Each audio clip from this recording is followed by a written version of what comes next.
Football is coming your way on New Country 104.3 KRKN.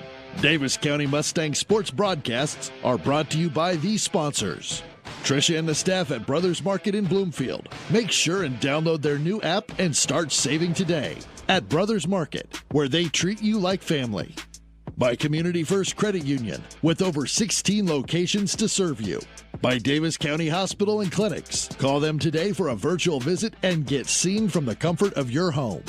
By Davis County Community School District. One school, one community, one goal. The best we can be. By Dixon's Mattress Outlet in Bloomfield. Call Darren today to get a great night's sleep on a mattress you'll love. 664-3060. By First Iowa State Bank, with locations in Bloomfield, Cantrell, and Keosauqua. Today, tomorrow, together.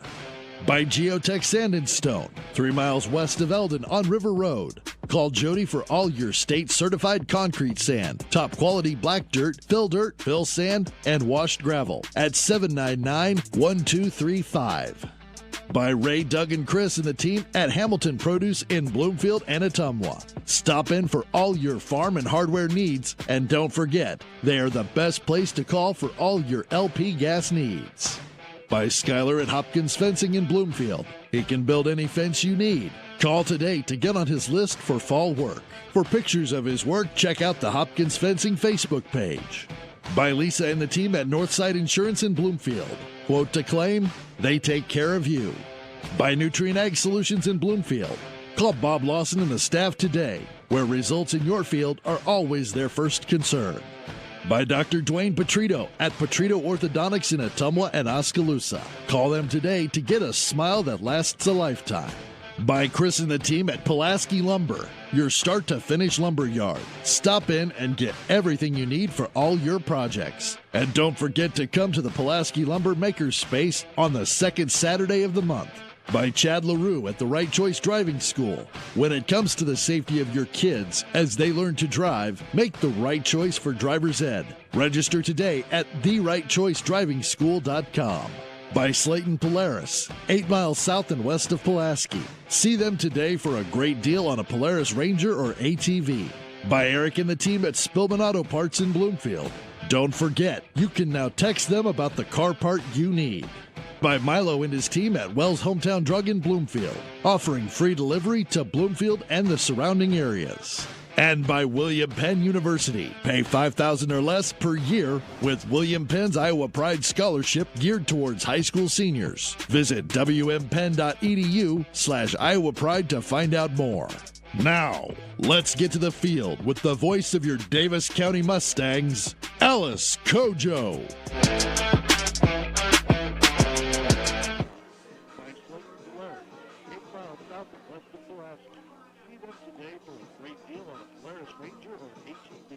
By Eric and the team at Spillman Auto Parts in Bloomfield. Don't forget, you can now text.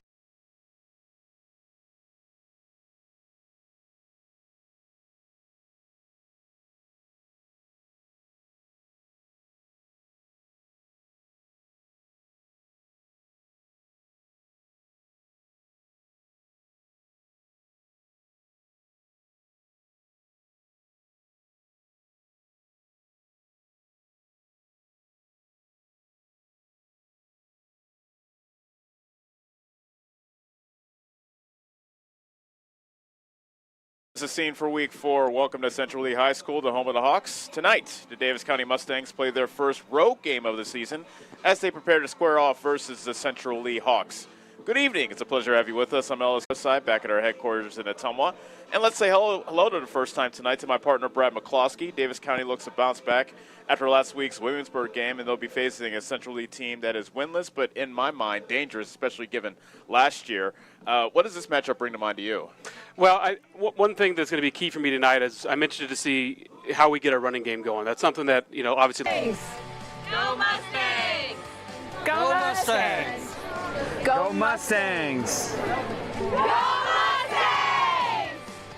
Go Mustangs! Go Mustangs! Go Mustangs! The Davis County. Get back to your life sooner with orthopedic care at Davis County Hospital and Clinics. Whether it's a shoulder or knee problem or a broken bone, Davis County Hospital and Clinics is here for you. Our specialists and team members will treat you with care from your first visit to surgery through rehab and therapy. Comprehensive orthopedic care is Fertilizer needs. They're focused on one thing. With the off-road's best. Like the only built-in Jeep. Upgrade your ride for as little as $5 a day. Polaris. Think outside. Stop into Slayton Polaris, located 8 miles south and west of Pulaski. You're watching Mustang football on the Ottumwa Radio Sports Network.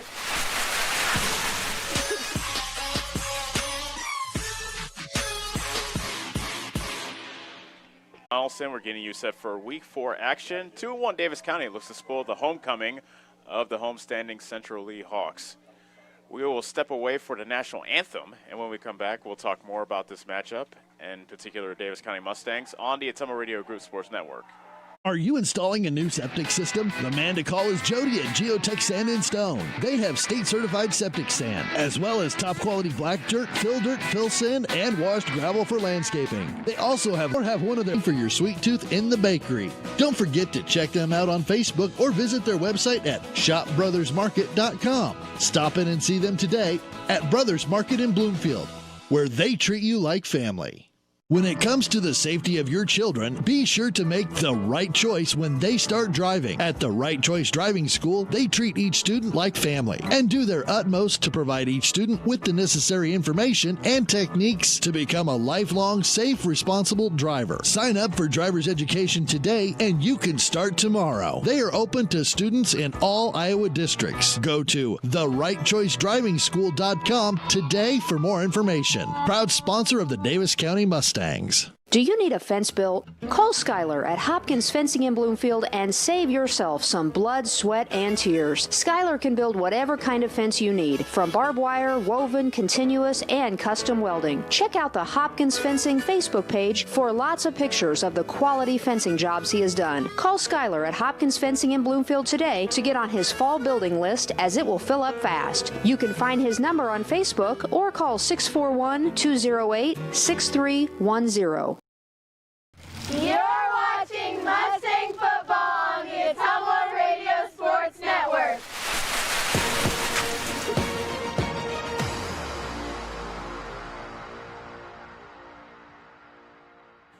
Davis County is on the road for the first time this season, and they're getting set to square off versus the Central Lee Hawks. Welcome back to Donaldson as we move closer to our Week 4 kickoff. Ellis Kojo joined with Brad McCloskey.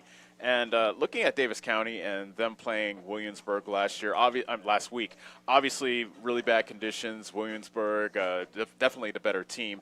What do you do with that tape? Do you burn it? Do you watch it, analyze it? What do you glean from the tape that you saw last week? Yeah, we talked just a little bit about that last week, and it's really hard against a matchup like that, and in those conditions when all of your game plan and everything that you were planning to execute kind of went out the window when you get behind, and then you got the conditions on top of it. So no, I don't think you take too much from last week. You really focus on a much better matchup here this week against the Central Lee Hawks. Kind of unsure exactly what kind of team they are. They've been in a close game, I believe, as we talked pregame against Pekin. It came down to the wire there, so we're not sure if Pekin's rebuilding or maybe they just matched up well. Then they got blown out by Mid-Prairie, and I think in Week 1 maybe they had a good game against Van Buren. So not exactly sure what team or maybe they got blown out against Van Buren. I can't remember exactly what we said. But, it'll be exciting to see what kind of team we have here tonight. But I think it is vital that we establish the line of scrimmage right away. That's kind of what we've seen from the Davis County offense. They come out with the three backs behind, made her like they try to impose their will. And then, number one, if that doesn't work, then they'll open things up. And then they'll start going up over to the top. And I believe that's the strength of the Davis County offense. The big play through the air, Carson Mater, finding Caden Glosser, and also Carson Zittler. Yeah, you're right. And last year that was kind of our MO as well, right? We really looked to that passing game to open things up, and then we kind of established the running game. This year we're seeing a little bit of the opposite of that, where we're coming out in that unbalanced, that heavy set to try to establish the line of scrimmage right away. It'll be interesting to see tonight what we do. Again, great field conditions. You couldn't ask for better football conditions conditions tonight. So I expect to see more of the same, where we come out maybe in that power set. But every time I say that, it seems like I'm wrong. So happy to be wrong. But whatever it is, we have to be balanced and we have to have a run game tonight. Well, Brad, you're going to have to wait for a little while because Central Lee will get the ball first. Okay. Davis County won the toss and they deferred. So we will see the homestanding Central Lee Hawks, winless on the season, get the ball first. Overall, in the series, where it goes back to 2008, Davis County has a 8-3 advantage, but Central Lee has won 3 out of the last 4. Okay, yeah, and again, it's homecoming, so there's going to be some positive vibes here going. Again, you could not ask for better football conditions at this point in September, really. That's the roller coaster ride to get in the seasons in Iowa, right? I mean, just completely different from week to week to week, and here we are, just absolutely perfect conditions for a football game. Week 1, we were basically dying. Yeah, it just in the booth, and yeah, now it is much more pleasant. Absolutely perfect. Yeah, you wear a jacket, you're good. And so we're going to see the Davis County defense first. So I guess what has stood out to you from the Davis County defense these first 3 weeks? Well, poor tackling. I mean, we come out a little slow, then we get better in our shore up. Our tackling last week was more of the same. But the good news is that we see that improvement throughout the game in the tackling. Tonight, I hope that we come right out of the gates, as they say, and we have that solid tackling right away. The first play from scrimmage has been an Achilles heel the last 2 weeks. 2 weeks ago, running back took it 49 yards for a touchdown win. Yeah. Good memory, Ellis. Yeah, from Albia, yep. Yeah, and then last week it was Riley Holt that went 63 yards for a touchdown on the first play from scrimmage. That's just a backbreaker. That's something that puts you behind the 8 ball right away. Yeah, it kind of takes your breath away, and we were kind of shell-shocked at first coming out against Albia. We gathered ourselves and played a good football game. Last week, again, conditions kind of got the best of us. So let's see what we got tonight. I'm excited. Corbin Porin, as well as Jackson Becker, are back to receive this kick for Central Lee. The revolving door of kickers, it seems like Davis County has, and Gavin McCall has the ball teed up. He'll be the one to send the ball skywards to get things going today. Yeah, special teams an area, again, that has been a little bit of a shaky ground for us on extra points, punting, kickoff, a lot of mishaps at the punt last week. Again, hoping that was more conditions than anything. We shore that up tonight. Ready to get things started. Davis County wearing white, Central Lee wearing black. McCall runs up, and off we go from Donaldson. It's caught by one of the up backs, running towards the near sideline at the 20, angling towards the 30, the 35, turns the corner, leaps a tackler, and comes down at the 45-yard line. Good return for was Becker. A good return. And, again, Gavin stuck his nose in there from the kicking position to kind of slow him up. Otherwise, that one had all of the makings of good wall, good setup of taking it to the house. So a good job by him to kind of break up that wall and get guys to pursue to keep that one from going all the way. Line of scrimmage is Central Lee 46 as we get things going here in the first quarter. Mason Shao is the Central Lee quarterback, and they'd like to put it up. They have 2 receivers to each side to start things off on 1st and 10. Shao to throw, quick pass, caught by Stuker on the near sideline, skipping out of bounds at the 50-yard line for a gain of 4. So, again, we're kind of interested to see what they're going to do offensively. You noticed in some of their stats that they definitely have a tendency for the pass there. They came out in the spread formation 2-by-2, balanced set with a quick hitter over here on the right side, as we call it. 2nd and 6 from midfield.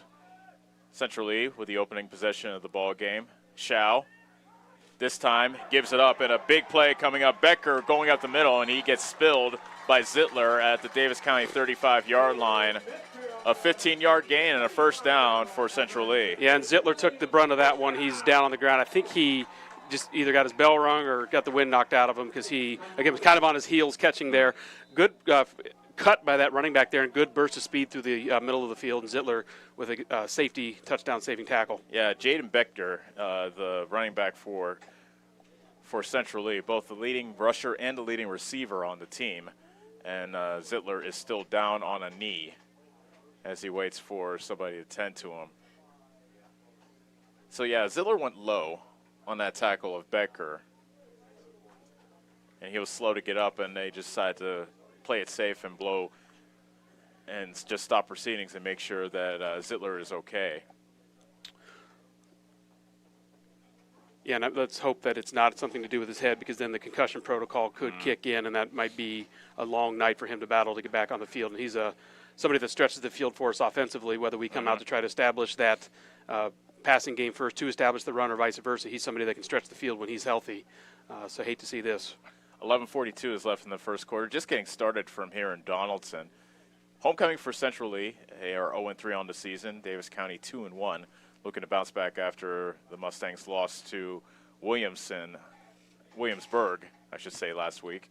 Zittler is up, and looks like he's limping. You mentioned during pregame we mentioned the leg problems that he had. Looks like he's limping as well as he heads to the sideline. Yeah, I'm not. You're right. He I thought had like some calf issue week 1, and then I talked to him again this week, and he said it was more of an ankle thing that he's nursing now. I don't know exactly where that one got him, if it is lower leg or something other below the belt, but he's recovering nonetheless. Well, there's only so much you could do for that. And walk it off, young man. Yeah, I think that may be what it is. Coach agrees. Pretty much happens to all of us. So got both of them, and he'll ice them up, young man. Yep, that's all you got to do. Becker and Finney are split out to the left for Central Lee. It'll be Stuker and wait to see them break the huddle, see the other receiver. That's Meyer, that are wide receiver to the right. So 2-by-2 is the formation. 1st and 10 from the Davis County 35 as we get things restarted. Shao back to throw. Guns it deep down the far sideline. It's incomplete. The near sideline, I should say. He was looking for Meyer, and it was just out of his reach. Back in coverage was, I think that was our boy, Hoyt. Yeah, Zwoniarski. Yeah, we were practicing the pronunciation again pregame, and I'll defer to you as I did last week. 2nd and 10 from the 35. And there's the give to Sapp going up the middle and having good yardage, and he'll have a first down at the 35-yard line. We had him slowed up in the backfield there. We had 2 linebackers with their arms on him, and he was able to wiggle his way through against something that could be a storyline here tonight is tackling, and that's something that we have to demonstrate early and establish that line of scrimmage. There, an opportunity to have a tackle for loss turned into a positive big game for Central Lee there. Fresh set of downs for Central Lee as they look to knock it into the end zone to our right. Whistles, stop play, and I believe an early timeout was called by Davis County. They've given up already on this drive plays of 15 and 10 yards, not to mention that big return that set Central Lee up at their own 46. So I bet Scott Murdoch saw enough and really wanted to get out and talk to his team. Yeah, stats and numbers and points against other teams really don't mean much until you get on the field and you start, again, looking at those individual matchups. And I say it from week to week to week. Every team scouts, every team has film on the other teams. They spend time identifying those weaknesses and the tendencies. And here so far, Central Lee's demonstrating that they have the ability to run the ball, something we haven't seen on stats to this point. Right, absolutely. Clock is stopped with, they have the timeout time up, so we'll have to wait to see what the clock says. Opening drive, regardless. Yeah, and here, I was talking to a couple of our coaches this week, and they know that every team has going to have good plays. It's just that bend but don't break mentality. And here they're getting near the red zone already early in the first quarter. So a bend but not break opportunity for the Mustangs. 2-by-2 formation, 10:56 left to go in the opening quarter. To pitch to Becker, running wide to the left. Good pursuit by the Mustangs. Lynch, among others, in on the tackle. Just a gain of 2 for Becker. And there was McCall again in the backfield. Somebody, again, we talked about pregame that I think is a difference maker when he's around the ball and playing his physical style of football. At this point in the season, maybe getting back in football shape a little bit after the questionable season, whether it was going to happen or not. So he's still playing a lot of D-line there. He slowed up the play, and other guys were able to come clean it up. 2nd and 8 from the Davis County 23. Split backs in the backfield with Shao in the shotgun. Claps his hands, takes a snap, hands it off. This time it's Moore running up the middle. Bangs his way inside the 20 to about the 18-yard line. A gain of around 5, and it'll be 3rd, and we'll call it 3 coming up. Essentially playing a good power style of. playing a good style of football here. That time you saw pulling lineman kind of trap or counter block the end as he got upfield and created that seam for another nice gain there on second down. 3rd and 2 from the Davis County 17. Shout to throw. Quick pass over the head of the intended receiver, Stuker. Just a quick out to the near sideline, but pass was far above the head of Stuker. Bring up 4th and 2, and the offense of Central Lee stays out there. Yeah, Mustangs dialed up a blitz there. Carson Mater got through, put pressure on him, so the quarterback had no option there but to get rid of it quickly, something that you want. You want him to have to make a quick decision, get the ball out of his hands. So a good blitz dial up there from the Mustang D. Twins to each side for Central Lee on 4th and 2. Handoff is to Becker. First down and a whole lot more inside the 5 to the 4-yard line. A gain of 13 for Becker. And a fresh set of downs for Central Lee.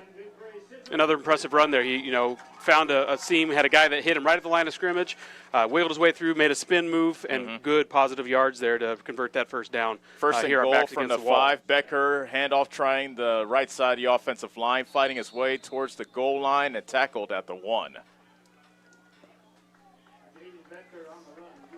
So it was definitely a bend but not break opportunity. Yeah. I mean, you couldn't get more bend but not break here when you're backed up on the 1-yard line.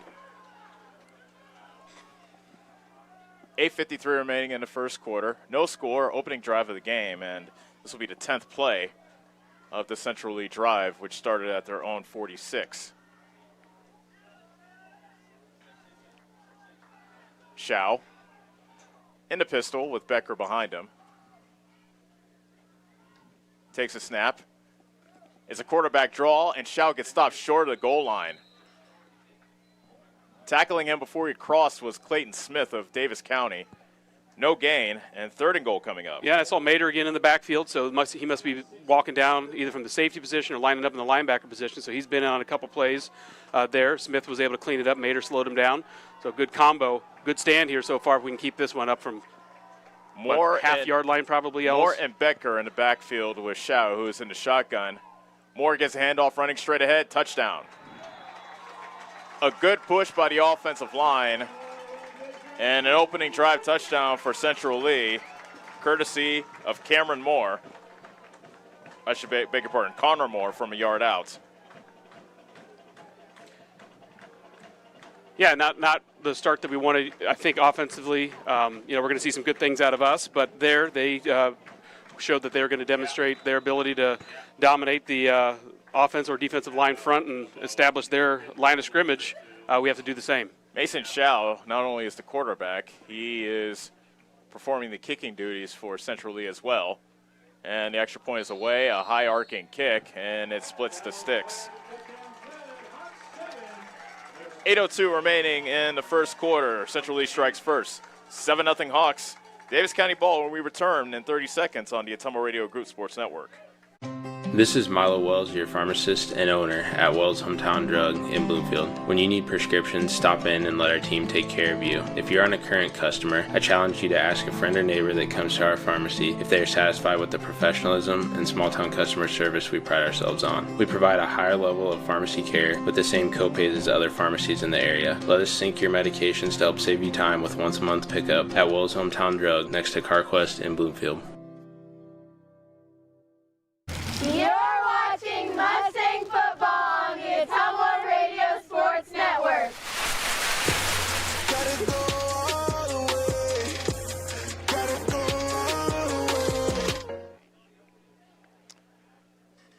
Central Lee, after a great opening kickoff return, go 54 yards in 11 plays, taking 3:50 off the clock, and ending with a 1-yard run by Connor Moore. Extra point good, 7-0 Hawks.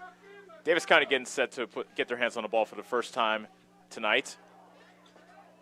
And it comes down to Bish at the 11, running to the far sideline, the 20, the 30, to 40, into the open field, midfield, 40, and brought down at the Central Lee 35-yard line. What a return by Bish. Yeah, sophomore Taden Bish. So, again, great. That one you could just see, just like they did to us, a really nice setup. You saw the wall set. He had good vision, found the opening through the tunnel, showed a good burst of speed, and he about took that one to the house, Ellis. One guy away there from taking that one all the way. And he does have good speed. He has that ability to do that. 7:52 left to go in the opening quarter. Davis County trailing 7-0, but they have 1st and 10 at the Central Lee. Call it the 34-yard line. Yeah, and here's that heavy set we talked about that we've been coming out in the last few weeks. McCall bounces it to the outside, to the right, puts that stiff arm out, and gets pushed out of bounds. Looks like he'll have 1st down yardage inside the 25 to the 24. Yeah, completely cut across the grain there. The unbalanced set was to the left of the center. He had a guard tackle, tight end out here, and he saw that they were prepared for that. They've seen it the last few weeks on tape. Saw the cutback lane and made a good cut, got a 1st down. 1st and 10, Davis County. Ball just inside the Central Lee 25. Heavy set formation. Mater almost fumbled the snap. Hands it off McCall, running straight ahead. Good yardage. He's still on his feet and lunging forward to the 15-yard line. Beg your pardon, he's inside the 10-yard line. A 14-yard gain for McCall and another 1st down for Davis County. So they got their running game going, Brad. Yes, and that's something that I was hoping to see right away. You know, we haven't scored yet. We have to still convert here inside the 10-yard line, but a good positive sign so far on these first 2 downs.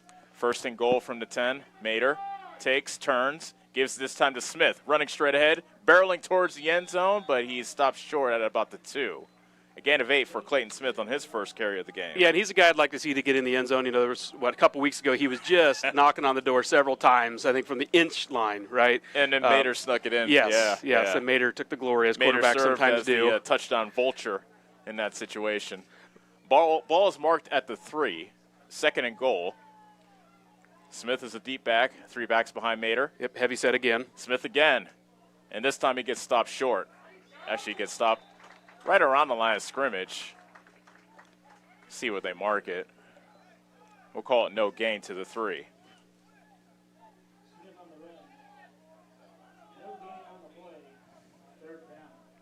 Third and goal coming up.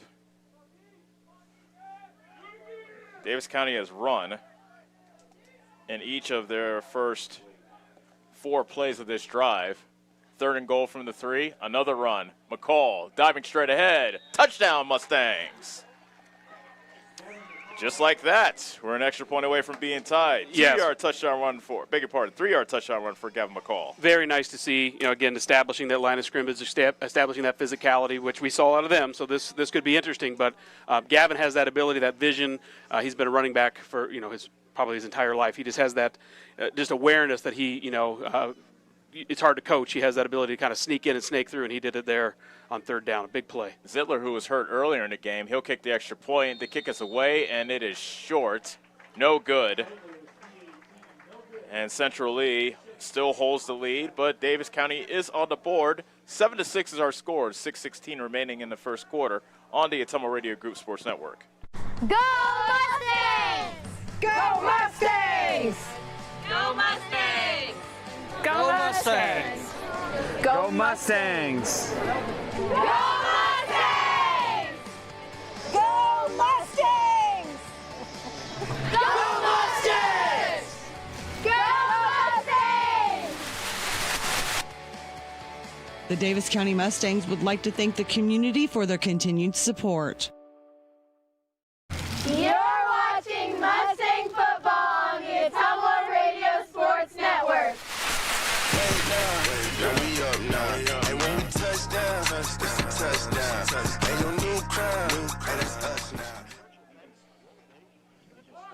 Central Lee has tied things up.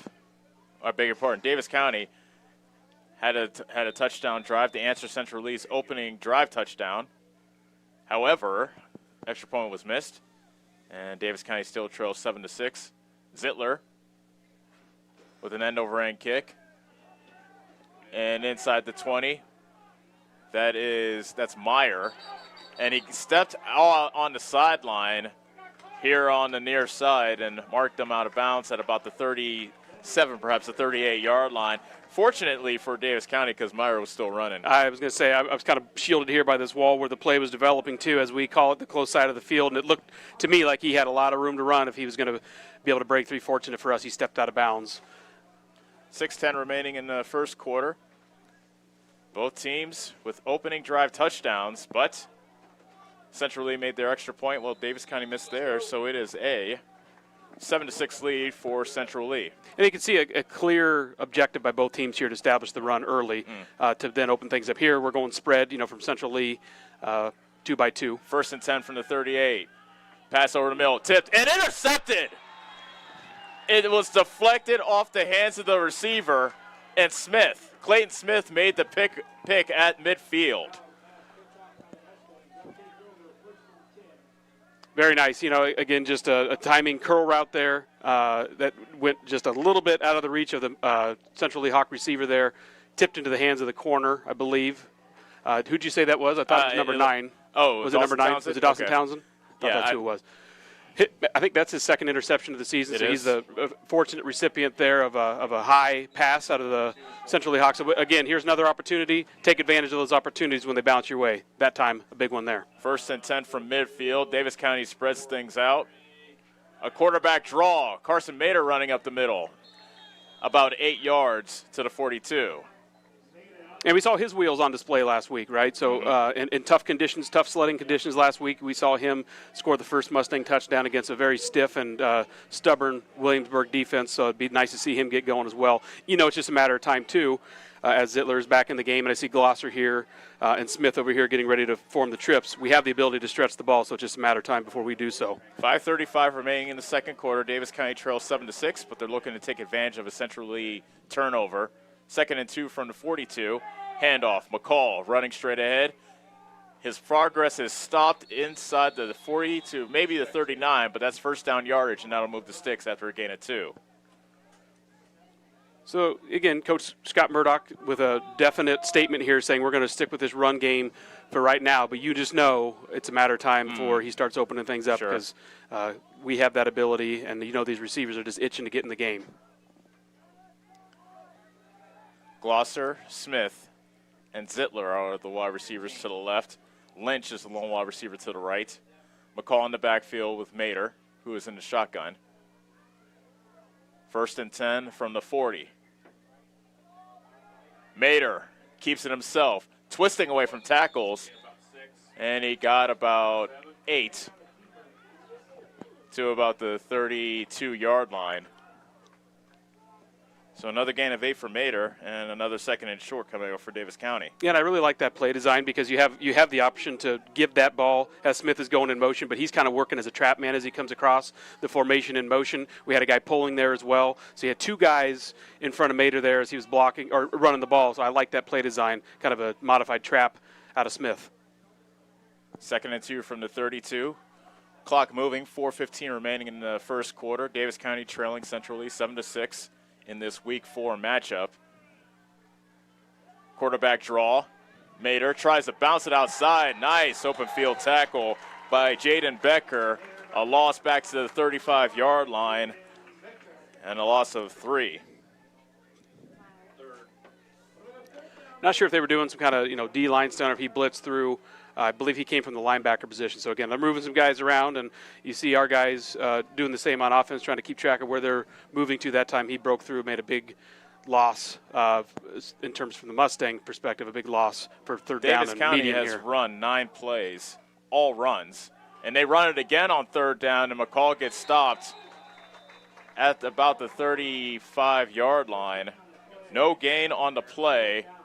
It'll be 4th and 5 for Davis County. Yeah, Spencer Bowe's getting up a little gingerly from that last play, but 4th and medium here, you got to believe that we're going to see the ball in the air, or at least Mader out in space with a 2-way go of either throw or the ability to run the ball as well. Trips to the right with a wide receiver to the left. 4th and 5. Mader guns it to the far sideline. It's caught by Glosser. Turns it up the field. First down, Davis County at the 26-yard line. A gain of 9 on the connection from Mater to Glosser. Yeah, real nice timing out route there. You can see Glosser making it a point to attack that defender's outside hip. He did so, broke him down. The guy opened his hips. He broke it off to the out in a perfectly timed route and ball by Mater. Good conversion for a first down. So the first pass gives Davis County a first down at the Central League 25, going towards the end zone to our left. Yeah, complete now, empty set here. Yeah, 5 wide receivers now out. 3 to the left with 2 to the right. Mater to throw. Quick pass, a tunnel screen to McCall to the far side. Comes all the way back to the near side. Has a convoy of blockers at the 20, at the 10, and knocked out of bounds. A first down for Davis County at around the 7-yard line. A gain of 18. And first you're just going, okay, what are you doing, Gavin? Running all the way across the field, but he picked up blocks and he made his way across. And the offense responded and kind of set a wall for him, almost like you do in a return. And he's running with a little bit more oomph tonight, right? I mean, he just has that extra focus and just determination that he's going to make something of this tonight. And I like the way he's running. I like the vision and tenacity he's shown so far. First and goal from the 7. Play action. Mater to throw. Lost it for the end zone. A diving attempt, but it's incomplete. It was Zittler in the back of the end zone, but a good play there by Cade Meyer to break it up for Central Lee. I think Zittler had him beaten. You can see the defender trying to catch up and really just started throwing his arms in the air knowing he was beat, but just did enough to get in between the man and the ball there, and that one came to rest in the back of the end zone. First incomplete pass thrown by Mater. Second and goal now from the 7-yard line. I like the mix of the play calls that we're doing here. We're very balanced so far, and again, our guys are playing with extra excitement and extra little pep in their step tonight so far. Heavy package, quarterback run. Mater looking for the far pylon, and he is stopped right around the 5-yard line. Good pursuit by the Central League defense. Bedker, among others, in on the stop. Yeah, we had several bodies out there in space out in front of Mater. Those defenders were able to work their way through that wall. So as running backs, that time we had several bodies there. You got to get on those blocks, get your hands engaged, and get them driven out of the play. That time Central Lee made plays through those blocks and through that wall. So big third down coming up here. Third and goal from the 5. You figure Davis County has 2 cracks to get into the end zone. Take the time if you want it. Looks like there is a 5-receiver formation and a timeout called by Davis County. Looks like the coaches did not like the formation, the look that Central League gave them, so timeout called. 5 wide receivers that close in. That's a really tight window for that. Yeah, you get essentially an extra defender in the back of the end zone because you're squeezed down, right? You're constricted a little bit, but you have a lot of confidence too in your playmakers and your quarterback who's got height to be able to see that. He's right on tonight so far. And our passing game has been pretty right on all season, minus last week in those conditions. But, again, I think maybe they saw something they didn't like out of the defense, so you get a little sneak peek at what they're going to do, and a smart timeout there by the Mustang coaching staff. Central Lee leads Davis County 7-6. Both teams traded opening drive touchdowns. However, Davis County missed their extra point, which is why they trail by 1, but they're looking to take their first lead of the game on this drive after an interception on the first drive of Central Lee's second series. Yeah, and we've done a very nice job we've got to be leading the conference or close to it in terms of turnovers. I mean, we've created several turnovers. Even last week we had a couple turnovers, right? Doing a nice job of getting now. It comes down to putting the ball in the right guy's hands in taking advantage of these opportunities with a short field. Again, I think this is a crucial third down here. It is 2-down territory, but you have momentum right now to score, and I'd love to see that happen here on third down. 1:09 left to go in the first quarter. After we come out of this timeout, Davis County will have a third and goal from the Central Lee 5. Long time out here. Yeah. They've already reset the clock, and it's been longer than a minute, that's for sure. So Davis County comes out with 4 receivers. Trips to the right with a lone wide receiver to the left. McCall is the back behind Mater, who's in the pistol. Third and goal from the 5. Mater Drops back. Nope, it was a direct snap to the man in motion. That was Glosser, and he gets slung down behind the line of scrimmage by Becker. A big loss back to the 13-yard line. Yeah, that one, a timing thing, right? I mean, the timing on those types of plays when you have a jet sweep look has to be spot on, especially in a situation like that. It was not the toss from Mater to Glosser, not perfectly timed, and the ball found its way to the turf. There was a penalty on the play, it looks like. I didn't see a flag. Did you, Brad? Did not. I do.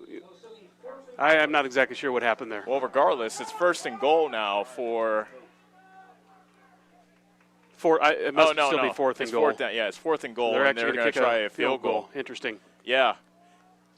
Kick us away, and it's blocked, and it's no good. A 21-yard field goal attempt is partially blocked. And Central Lee, after giving up a turnover, their defense holds, and they still hold a 7-6 lead. Yeah, and a missed opportunity there. I guess the only positive thing that comes out of that is that they are backed up. So if you can have a good defensive stand here, you have flipped the field on them. So that turnover still could be not for nothing if you can find a way here to limit their progression down the field and get the ball back with good field position. But a missed opportunity there for sure. One that I hope we don't look back at and say woulda, shoulda, coulda. After the missed field goal, the ball is spotted at the 20. This is Central Lee's worst starting field position. They started at their own 46 and then their own 38. And they have 1st and 10 at their own 20 with 47 seconds remaining in the first quarter, and they have a 7-6 lead over Davis County.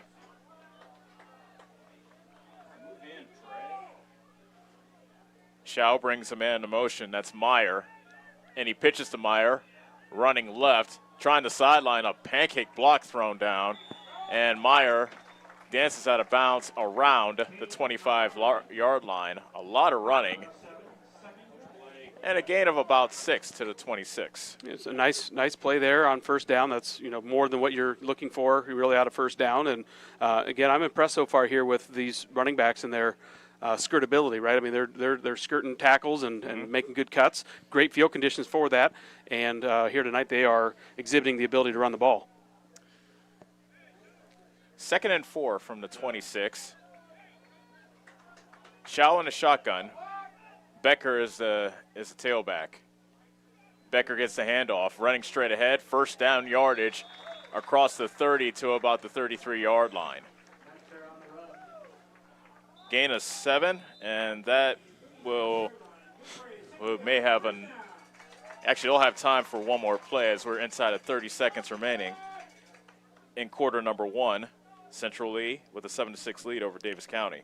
Yeah, with back and forth momentum, it does look like that will be the final play of the quarter as I see Central Lee kind of huddling up and content with what they've done so far here first quarter, but a lot of shift in momentum here, kind of the story of the first quarter to this point. So that will do it for the first quarter. Our score, Central Lee 7, Davis County 6. Back for quarter number 2 after this on the Ottumwa Radio Group Sports Network. Whether you are a player, cheerleader, or coach, your friends at Petrita Orthodontics are cheering for you. We are proud of the students in our area and are happy to support them in their school activities. We want to see you smile on and off the field. If you or your child are in need of orthodontic care, call us for a free no-obligation appointment. We have many different options available to help your child's bite and smile. Call us today at Petrita Orthodontics in Ottumwa and Oskaloosa. We look forward to making you smile. At Community First Credit Union, there's a lot to see. We build customized financial solutions so you can enjoy the life you want. We make it comfortable to have a conversation about what's important to you, like helping you stay on course to reach your savings goal. And what's important to us all, like helping to support causes that count. See for yourself what See First can do for you. You're watching Mustang football on the Ottumwa Radio Sports Network.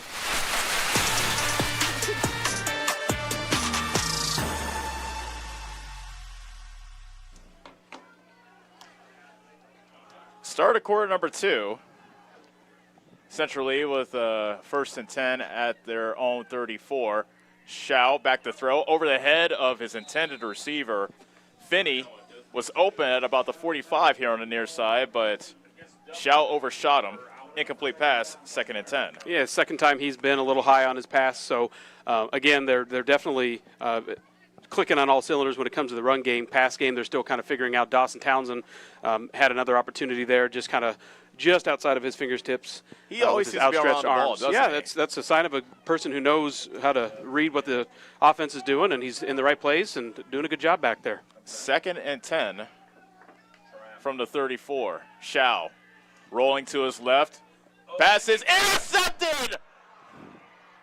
Inside the 20 to the 16-yard line. Trey Armstrong, the big man, picks it off. It was a screen pass set up on the near side, and the biggest guy on the field shows the softest hands. Yes, he did. Well, if you watched him, he actually tried to bat it down, and he missed it, as linemen tend to do. Kind of batted it into himself, got the paw on it, kind of gathered it in and rumbled. Again, I'm kind of blocked, so I didn't exactly see how long he went, but I imagine quite a ways. That's a big body to bring down. An unintentional interception. Yeah, he batted it to him. He tried to bat it to the ground, and he kind of batted it up in the air and right to him. Good job. Davis County with their 2nd turnover of the game, taking over at the Central Lee 17. Mater rolling left, a quarterback run, angling towards the sideline. Flag is down. Mater gets tackled around the 15, only a gain of 2 as it stands now, but there is a flag. This will be the first flag of the game, Brad. Yeah, I tell you that the difference right here so far is when we're on the perimeter, our guys aren't able to get out in space. We're not sustaining those blocks that time. Our receiver, again, let that corner come through. He had his hands on him. I guess they got him for a hold as he tried to sustain his block. Last drive, we saw the same thing on a 2nd or 3rd down when we were knocking on the door of a touchdown. Our guys that were out in front of Mater, again, didn't sustain their block. So those guys essentially become linemen when they're out in space. Those blocks are crucial. Got to sustain them. 2nd and 20. Beg your pardon. 1st and 20 for Davis County. Line of scrimmage is now the 25. Mater takes turns, hands it off to McCall.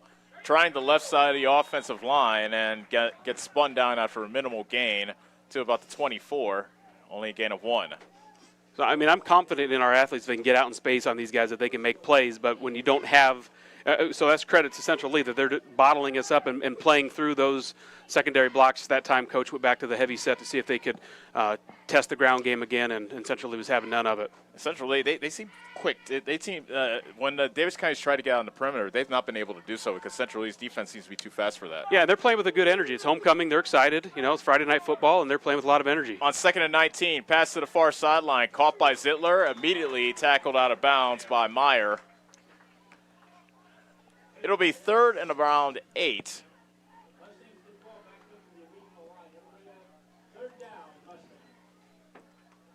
Essentially playing a good physical style football here. You know, they're making good plays out in the secondary. They're one guy out in space is making tackles. So again, they're playing with a lot of energy, despite the turn of events that they've had twice on them now. They are not willing to give up these touchdowns easily. Line of scrimmage is the 16-yard line, 3rd and 8 for Davis County. Mater drops straight back. Lofts it, far side of the end zone, and it's intercepted. Nope, they call it incomplete. There were 2 Hawks back there trying to pick it off, and one came down with it, but apparently Jackson Becker had the ball hit the ground, and it's an incomplete pass. Lucky for him because that was double coverage he threw it into. Yeah, it was. Trying to force it into Glosser. Yep, and he's got, you know, his favorite receivers, and Glosser's been a good playmaker for him, but Central Lee knows that as well, right? So they had him double team, they had him locked down. Again, the back of the end zone came into play, but again, we have a down here to try to get a first down. That should be your number one goal right here. Try to get a first down, then let's worry about putting it in the end zone. 4th down, huge opportunity here. 4th and 8 from the 16. Mater rolling right. Guns it for Zittler. Turns it up the field, reaching towards the 5, and it is a first down for Davis County. You know, again, any closer to the end zone, they wouldn't have had any opportunity for a first down. So we have a first down, have a fresh set of downs. Now you can kind of take your deep breath, regroup, put this baby in the end zone. 1st and goal from the 5. Davis County looking to take their first lead of the game with 10:07 remaining in the second quarter. Davis County trailing 7-6, and they're bringing in some new personnel, and one of the Mustangs goes down to a knee at the far numbers, and the clock is whistled dead. Couldn't quite see who that Mustang was that took a knee and is still down. It might be Zittler again. This will be the second time he's been in such a state. And you've talked about before, he's really trying to gut through that that leg injury he's been nursing all season. He is, and he's a tough kid. He's a senior. He really wants to play football at a high level, and just has these nagging injuries that are keeping him from being at the top of his game. And not sure exactly what's going on right now as he's on the far side of the field, but he's definitely in some pain. Davis County has 2 takeaways in this game, 2 interceptions, one by Dawson Townsend and one by Trey Armstrong, of all people, the big defensive lineman, able to bat a screen pass away and grab it for an interception and take it up the field himself. Davis County looking to take advantage of the second turnover, and they have 1st and goal at the Central League 5. Heavy formation with McCall as a deep back with 3 backs behind Mater, who was under center. Hand off McCall. Stutter steps and gets stopped around the 4. Got stacked up at the line of scrimmage. Devin Breakount and Brody Fuller really clogged things up in the middle for Central Lee. Pretty much a stalemate there on the line. Gavin had nowhere to go, so he just kind of did what he could to get something positive out of it. Short as it may be, he did get some positive yardage. Actually, we'll call it no gain at the 5. But it feels pretty critical here that we get some points out of this after missing the opportunity last time. On the other end of the field here, just seems really critical that we get something out of this. Looks like we have another injury. This time an offensive lineman is limping off the field.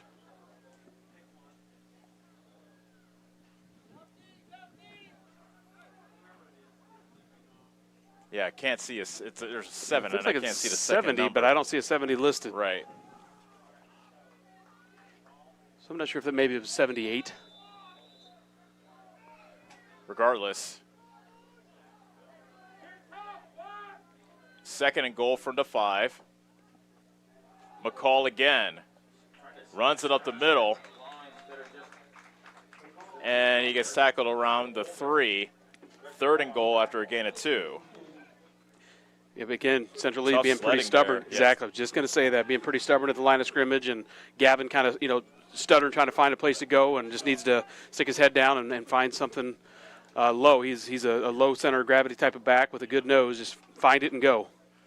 3rd and goal from the 3. Davis County trailing 7-6 with 8:45 remaining in the second quarter. 3 backs behind Mater. McCall again. There's a good hold. And he walks into the end zone untouched. Touchdown, Mustangs. Yeah, I don't know exactly what shift they made there. If it was a D-line stunt that took somebody out of the play or just a good block. But, man, that was a hole that either you or I could have run through. Yes, sir. After several tough sledding opportunities for Gavin, that one wide open. They stuck with the run, and they managed to punch it in. Davis County with the lead, and Mustangs now in that odd swinging gate formation we saw a lot in week 1, Brad. We really haven't seen since. Right, and I kind of wondered if we'd see this again as our kicking game is really struggling to get anything close to going through the upright. So here, again, trying to confuse them and see who's eligible. McCall takes a snap, runs it straight ahead, and into the end zone for the 2-point conversion. And Davis County has a 14-7 lead with 8:37 remaining in quarter number 2. We'll be back in 30 seconds on the Ottumwa Radio Group Sports Network.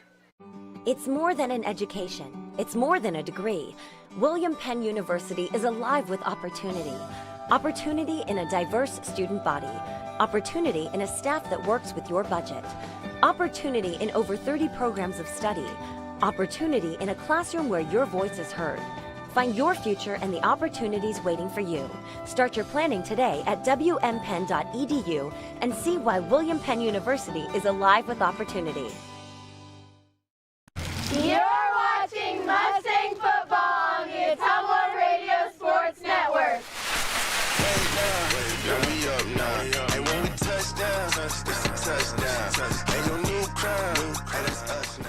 Davis County with a 14-7 lead over Central Lee with 8:37 remaining in quarter number 2. Just a 17-yard touchdown drive set up by the interception by Trey Armstrong, the Memorable. big defensive lineman. Yeah, memorable. I won't forget that anytime soon. Big play of that drive, that 11-yard completion on fourth and 5 from Mater to Zittler kept the drive alive, and that led to the touchdown.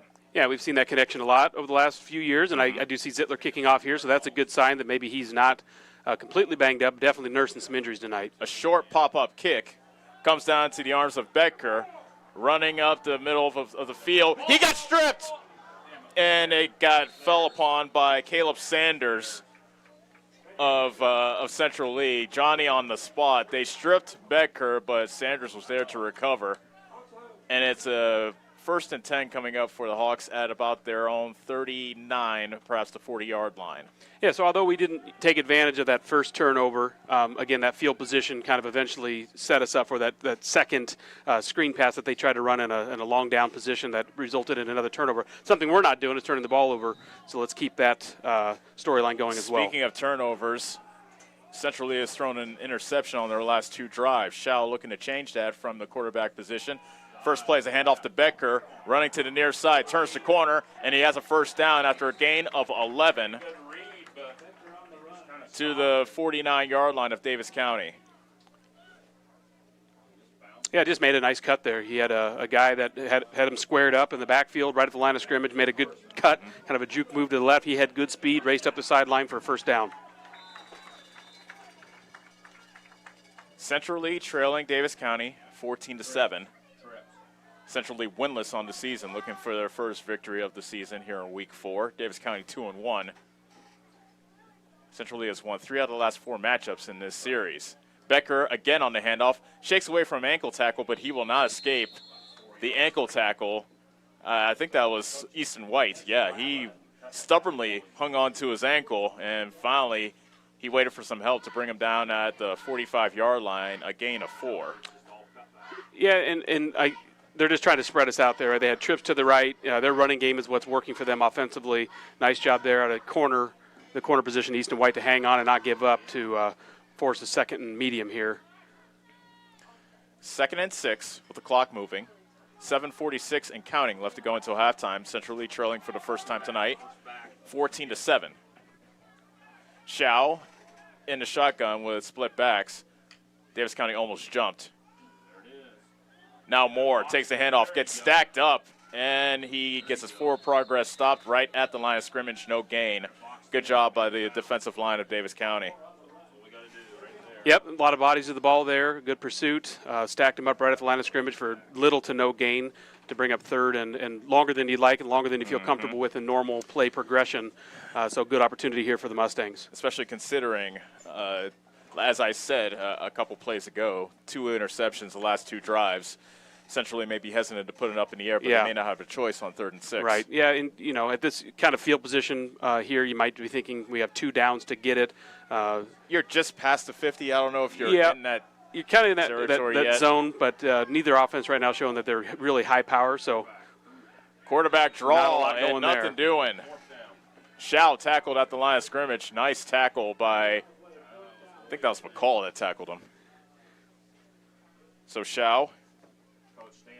No gain for him. And that's on that fourth down conversation. It's something I actually just read an article on how underrated it is going for 4th down, because the conversion in high school football is actually pretty high, considering. Now, this is a little bit longer than you'd like a 4th down to be. I'm guessing they're going to call a timeout here and talk this one over. Yep, they're going to let the clock run down.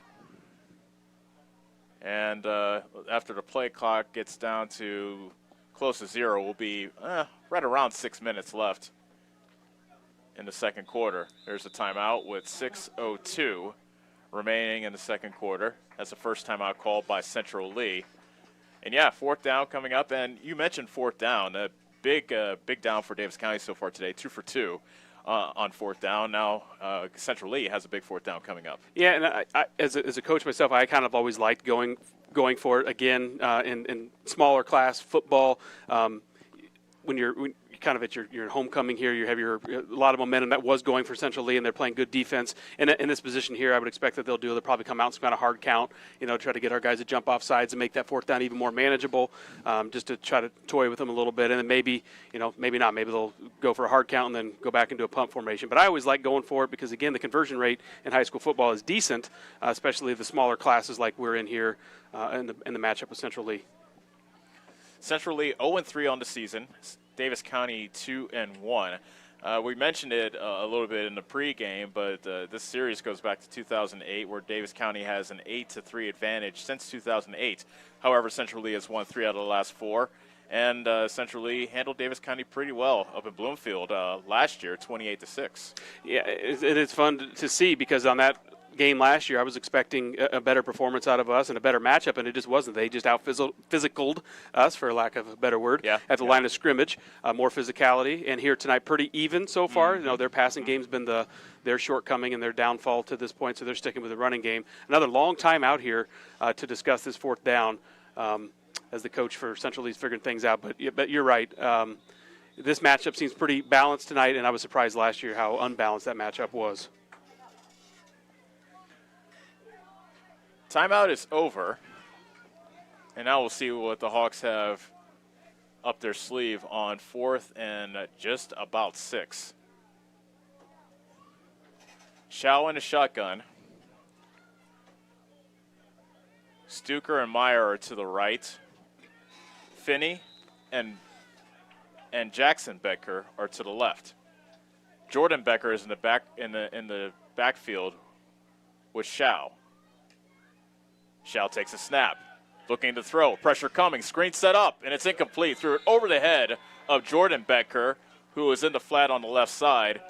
Incomplete pass, and good pressure by Davis County, forcing the incompletion, and they turn it over on downs. Yeah, some kind of screen or some variation of a screen looked like they're trying to set up, or some play that was a little bit more slow developing, similar to the play that they threw last time when it landed in the hands of Big 75, who rumbled quite a ways for Trey Armstrong. A similar style play, but that one came resting down at about the midfield line, right about the 50, came up short. So again, good opportunity here for the Mustangs to get the ball back with good field position. Davis County with a 1st and 10 at their own 45 with 5:58 remaining in the first quarter, and whistle stops things momentarily. Now we get going. Here's that jumbo set again, the unbalanced out of the Mustangs in this drive here, first down. There's a handoff to McCall, and he gets across the 45 to about the 47, perhaps the 48. I would guess, I am not paying much attention to the guys that are running in and out the field for the Central Lee Hawks to see how much platooning they're able to do, but I'm guessing they don't have much, and they're similar to us, that we have to play guys a lot the same way. You're seeing some tired bodies out there in these trenches right now, and guys standing straight up, so not a great push out of the Mustangs, but a very surprising hole on the last drive that scored the touchdown. So they have the ability, if they dig down and communicate and take a good first step on their offensive line moves. 2nd and 8 from the 47. Mater keeps it, running up the middle after the play action fake. Spun forward, past the sticks for first down at the Central Lee 44-yard line. Real nice play design there.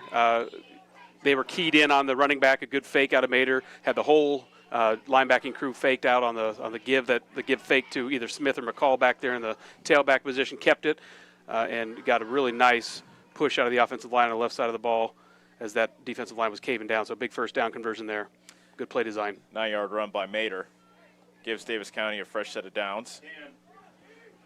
4:44 remaining until halftime. Davis County with a 14-7 lead. And a 1st and 7 at the Central Lee 44. Mater to throw. Guns it deep down the far side. Has Glosser. He makes the catch. And Glosser tackled inside the 5 to the 4. 40 yards. Mater to Glosser. Wow, those two are just on. I mean, again, field conditions perfect here tonight. Just overall football conditions perfect. Nice pocket for Mater to take his 3 or 4 step drop in. Laid that ball perfectly up. Glosser, as typical, had a couple steps on the defender. Just a beautiful ball right on the money. Set up another scoring opportunity here for the Mustangs. 4:20 and counting left to go until halftime. 1st and goal for Davis County at the Central Lee 4-yard line. Heavy set in the backfield. Mater Hands it off to Clayton Smith. Trying to get his nose into the end zone. Touchdown, Mustangs. He did it. Clayton Smith. First touchdown of the season. Davis County up by 2 scores. That's nice, and it's been a long time coming for him. He's, again, knocked on the door several times. Mater was able to clean those up for him a couple weeks ago, and that's good to see him get in the end zone. And a great job by the defense down here to hold on the 4th down, give the ball back, balanced offense, running and passing. Good drive out of the Mustangs. 3 Mustangs to the far right, 3 to the far left. With 5 in the middle of the field, it's McCall and Smith to take the snap, and McCall runs it himself, and he gets stopped short of the goal line, so the 2-point conversion is no good after the tackle by Landon Rudd. And with 4:05 remaining until halftime, Davis County 20, Central Lee 7. We'll be back in 30 seconds on the Atomo Radio Group Sports Network. Attention Southern Iowa, do you need a better night's sleep? Maybe it's time to get a new mattress. Dixon's Mattress Outlet in Bloomfield has the most competitive prices on new mattresses in all different sizes. Darren sells camper mattresses, commercial bedding, rollaways, special order sizes, bed frames, and mattress protectors. Call Darren today and he'll meet you at the warehouse. Dixon's Mattress Outlet, 641-664-3060. That's 664-3060. You're watching Mustang football on the Atomo Radio Sports Network.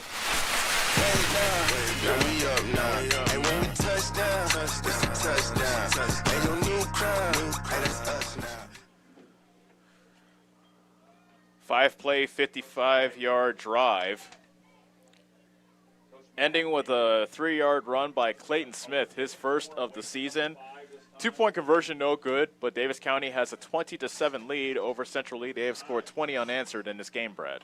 Yeah, and Central Lee, you can see they adjusted there, expecting that 2-point conversion. Last time they only had 3 guys lined up on the 3 when they direct snapped it to McCall, to Gavin McCall on the 2-point conversion. That was successful in the last series. They adjusted, put 5 bodies there, slowed them down, had their guys covered up that were eligible, so the 2-point conversion was no good. McCall with a short onside kick. It's recovered by Davis County at the 45-yard line.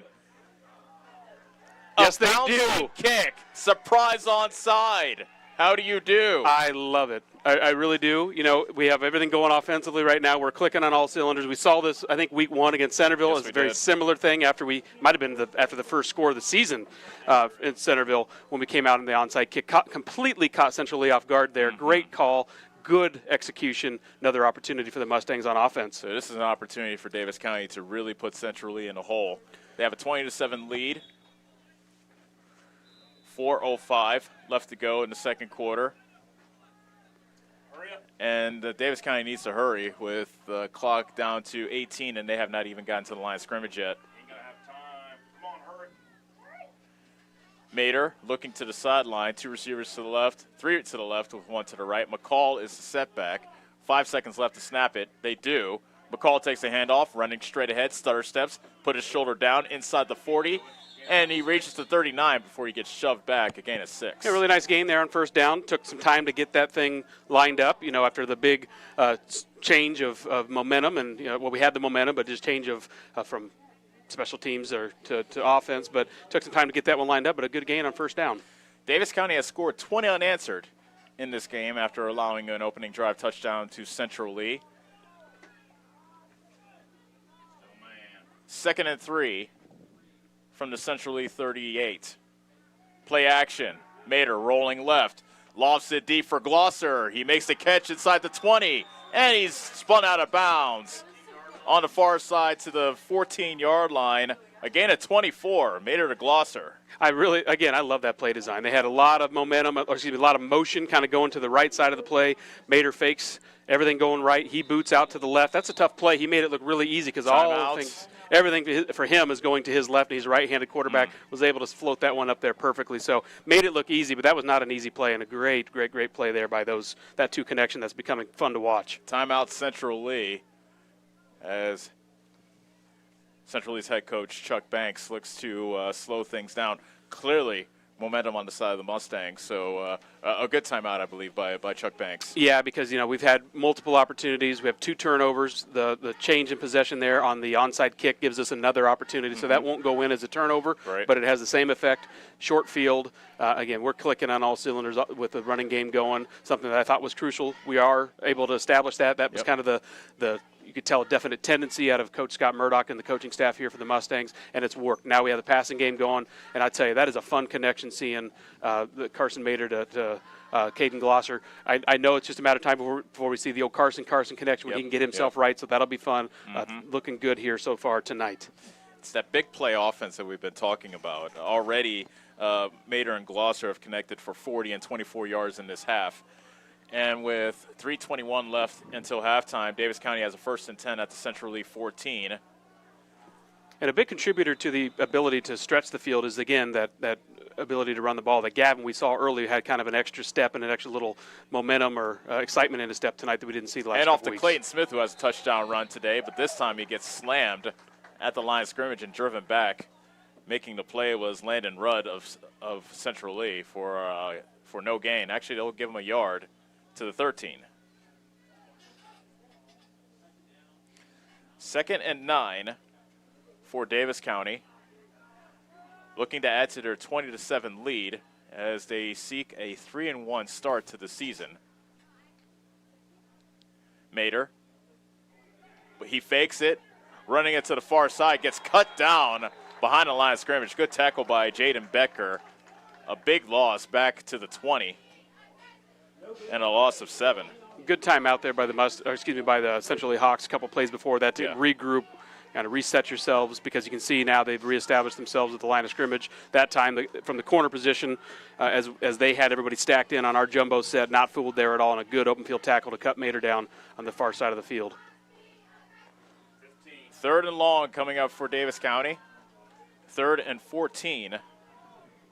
With the ball back at the 19-yard line. Mater to throw. Rolling right. Pressure coming. He lost it back to the middle. It's incomplete. He threw it short of Alex Lynch, who was down the middle of the field. But that's one of those throws you don't suggest. Right. Well, he had to get rid of it in a hurry because Jaden, I think his number 5, Jaden Betker, was barreling down on him and was going to sack him there if he didn't get rid of it. So he had to do something with it, and there is a penalty, and it's a holding on the Mustangs.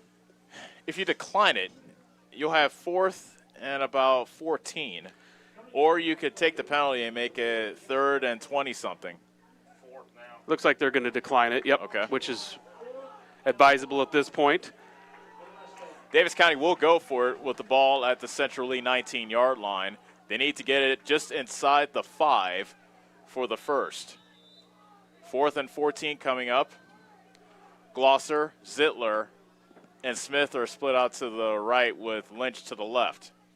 Mater with the hard count now looks to the sideline. McCall is the running back behind Mater, who is in the pistol. Centrally looks like they'll rush 4, and now a timeout called by Davis County.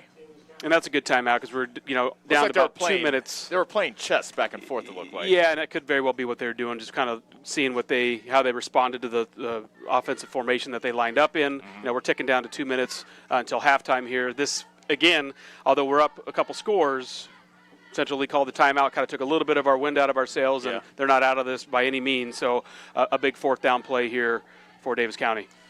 You had the interception, and then you had the touchdown for Davis County, and then Davis County was able to score again, get the onside kick, and now they were able to turn over Central Lee on downs, get another touchdown, and then grabbing the onside kick. This is a big potential stop for Central Lee to try to stem this momentum that Davis County has built. It is. They've been on their heels a lot, but they've done a pretty nice job to their credit of keeping us, because it could be at least one more score, if not 2. So they're fighting and clawing and scratching, doing whatever they can to keep these guys out of the end zone. Here, we don't have to, again, strike in the end zone. We just need to get a first down as we tick down to 2 minutes. On 4th and 15 from the 19, Mater lofts it for Glosser in the end zone, and it's batted down. A wise play by Cade Meyer on the far side. He could have picked it off, but he knows that he'll get better field position if he just batted it down, and so he did. Yeah, smart play by him. He knows what he's doing. He's been out there before. He's a senior. He's made a couple good tackles out there. He's been a sure corner and a defender out there. I think he's the one that cut down Mater with a good open field tackle a couple plays before that. So playing nice football out there. And again, missed opportunities for the Mustang offense. Yeah, Mustangs turning over on downs. Now Central Lee looks to get something started before halftime. 1:57 remaining until the break. Central Lee starting on their own 19. Jaden Becker running to the near side. A nice block thrown. Becker turns to corner, and he is still on his feet. Still going and brought down at midfield. A big momentum shifter there. 31 yards on the run by Becker, and that gets Central Lee going. Yeah, when you have that kind of back and that kind of vision, that kind of blocking on the perimeter. I mean, you saw a tremendous block by one of their receivers to spring that one. Big turn of events. That was Bryce Finney that laid that block down. Shout to throw. Overthrows and almost intercepted again. He was looking for Jackson Becker over the middle at about the 40, but threw it too high. And he almost threw his third pick of the night. Yeah, he's feeling that pressure, so he's kind of back on his heels a little bit and let ball sailing. So that one very easily could have been picked, and what a huge turnover that would have been there in this spot as we're down probably close to, a minute 20. I know that stops the clock, but minute 33. Okay, minute 33. But be surprised if we see another pass as they're just not clicking with that passing game from the Hawks. 2nd and 10 from the Davis County 48.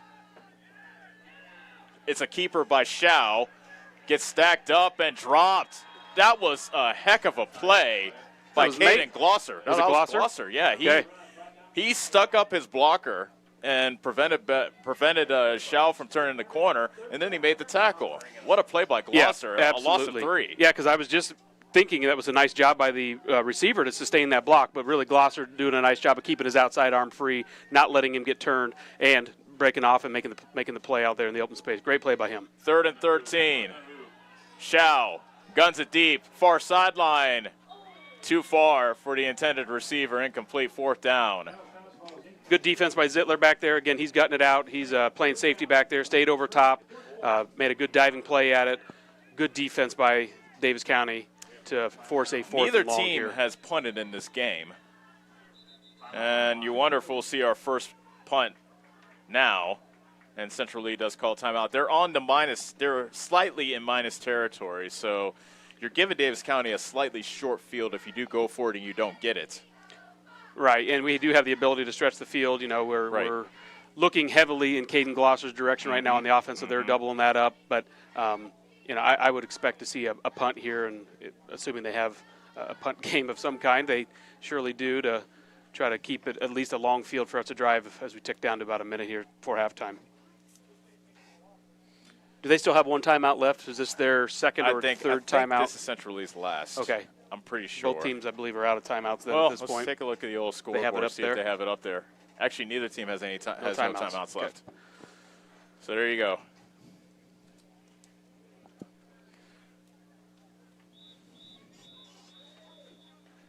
Another thing to keep into consideration, Davis County does get the ball to start the second half. Does that play into Central Lee's decision-making at all?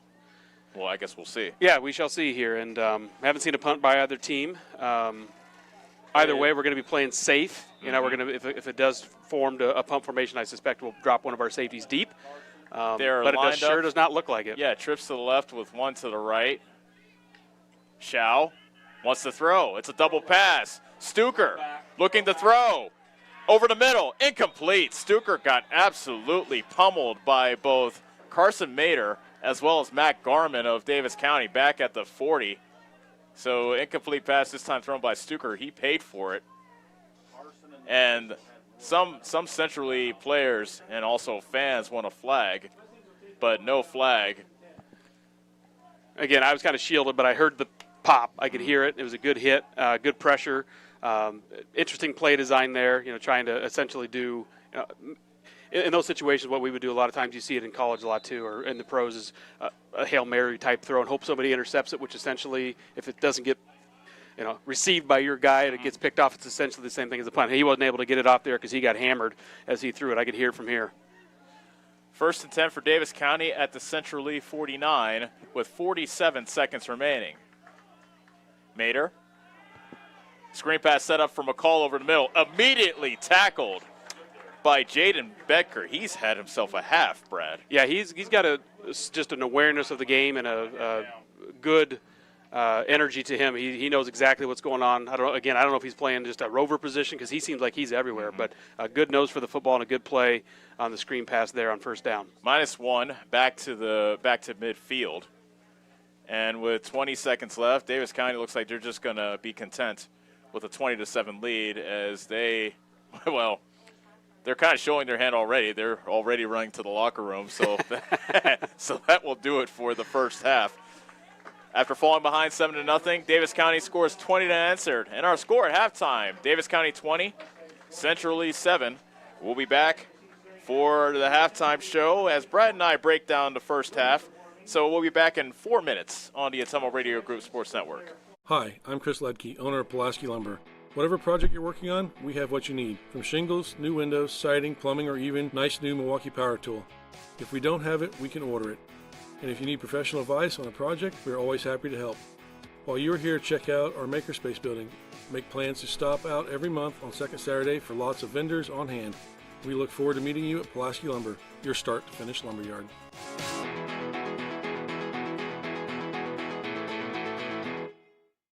Go Mustangs! Go Mustangs! Go Mustangs! Go Mustangs! Go Mustangs! Go Mustangs! Go Mustangs! Go Mustangs! Go Mustangs! The Davis County Mustangs would like to thank the community for their continued support. First Iowa State Bank takes pride in this place we call home, and we strive to show our community support. The faces you see when visiting our branches are the faces you see across the table when discussing community projects, eating lunch in a local restaurant, or on the bleachers supporting our students. The way we serve looks different today. We are still working behind the scenes to support and care for our communities. We are eager to move forward with you and once again embrace all the things that make this place so special. First Iowa State Bank, proud to be your partners today, tomorrow, together. Member FDIC. Get back to your life sooner with orthopedic care at Davis County Hospital and Clinics. Whether it's a shoulder or knee problem or a broken bone, Davis County Hospital and Clinics is here for you. Our specialists and team members will treat you with care from your first visit to surgery through rehab and therapy. Comprehensive orthopedic care isn't a long drive away. It's right here at Davis County Hospital and Clinics, building better, healthier lives. First Iowa State Bank takes pride in this place we call home, and we strive to show our community support. The faces you see when visiting our branches are the faces you see across the table when discussing community projects, eating lunch in a local restaurant, or on the bleachers supporting our students.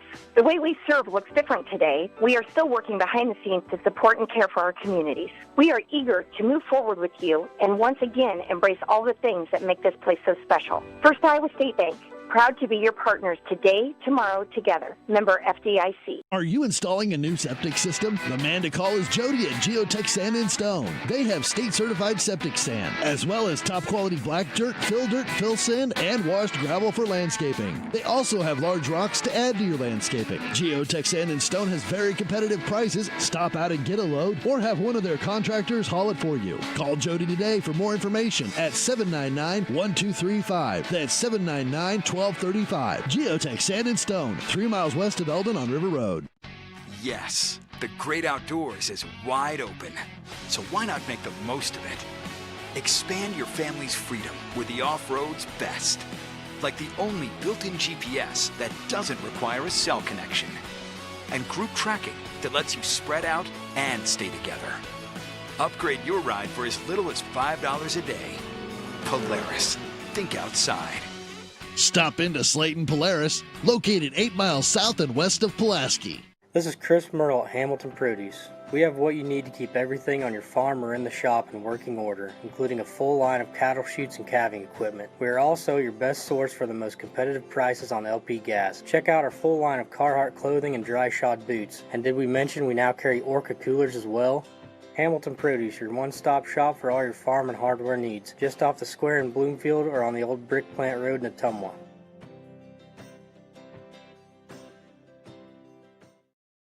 You're watching Mustang Football on the Ottumwa Radio Sports Network.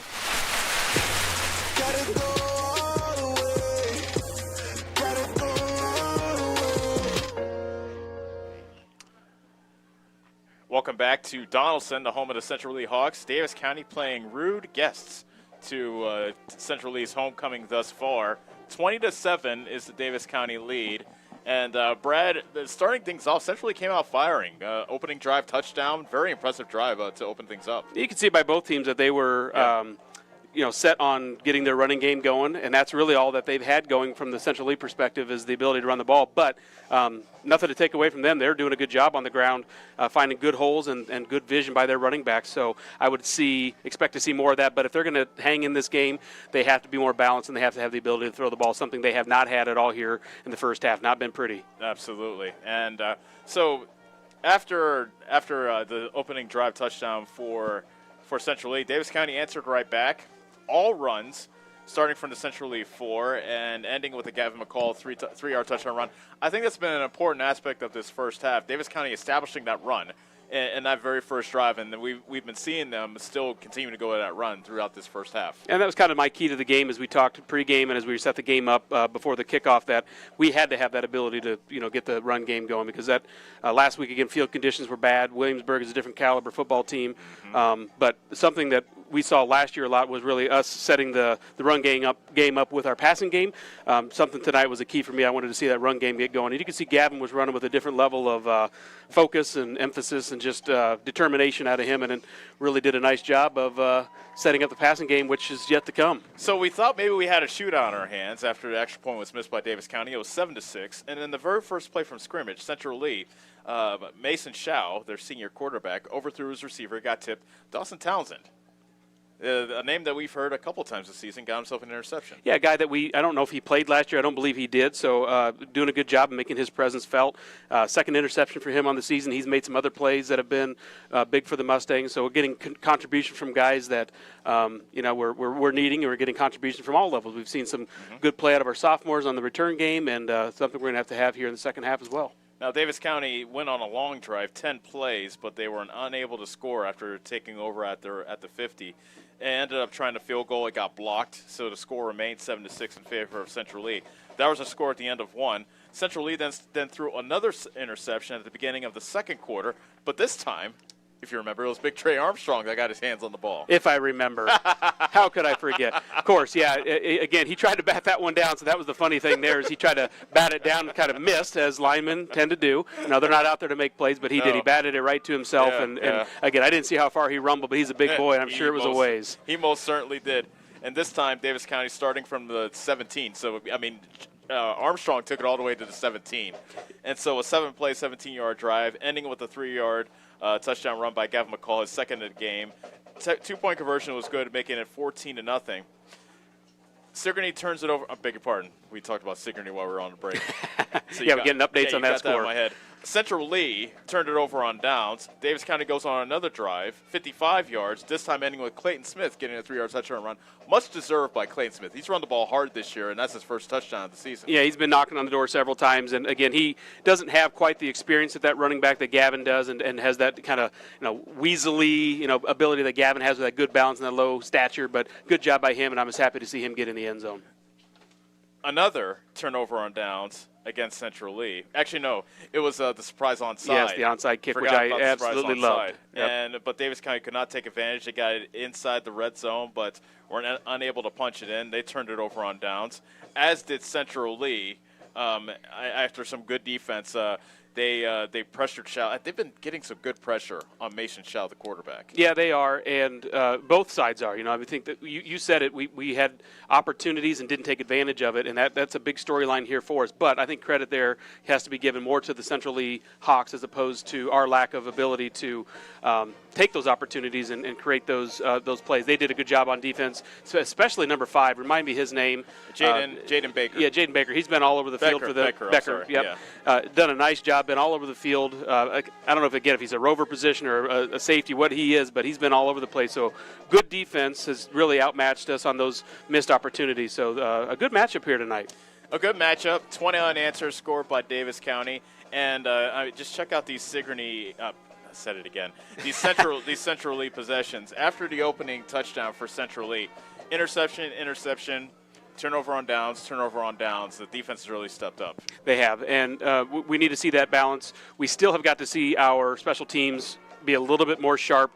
Those missed extra points, we can only fool a defense so long on that 2-point conversion where you're trying to confuse them on that alignment of who's eligible, who's not on that kind of swinging gate look. Not fooling Central Lee here anymore, so we have to get the job done on the offensive side of the ball and take advantage of those opportunities. But since you keep bringing Sigourney up, I will just mention that it is running clocks against Van Buren. They're getting blown out, I think, with 10 minutes left in the game. It's a kind of a near competitor of ours in Van Buren, who I believe beat Central Lee. Did you say, was that a scrimmage or was that a regular game? No, it was a regular season game. Okay, they beat Central Lee 40-21. They really surprised them. I think we're seeing a different Central Lee team than the one than the one that played against Van Buren 2 weeks ago. Right, and we hadn't seen much on stats from them. Very little film to see their running game, but I've been impressed by that here so far tonight. So our tackling is going to be big. So the keys for me for the game really don't change. Our ability to tackle. Their pass game has not been good, not been clicking, so they're going to have to get that sharpened up. But if we want to continue this momentum and get back on the winning streak, we're going to have to tackle well and maintain the run. You've visited other teams at their homecoming. Is there any special incentive to ruin their homecoming? I would say it's hard to go play a team when it's their homecoming. Oh, really? In my senior year, I mentioned last week that this team, as a sophomore, just throttled us. We got revenge on them my senior year, but our only loss my senior year was to a team who just played out of their mind on their homecoming. So I think there is a little bit of an advantage to teams on their homecoming.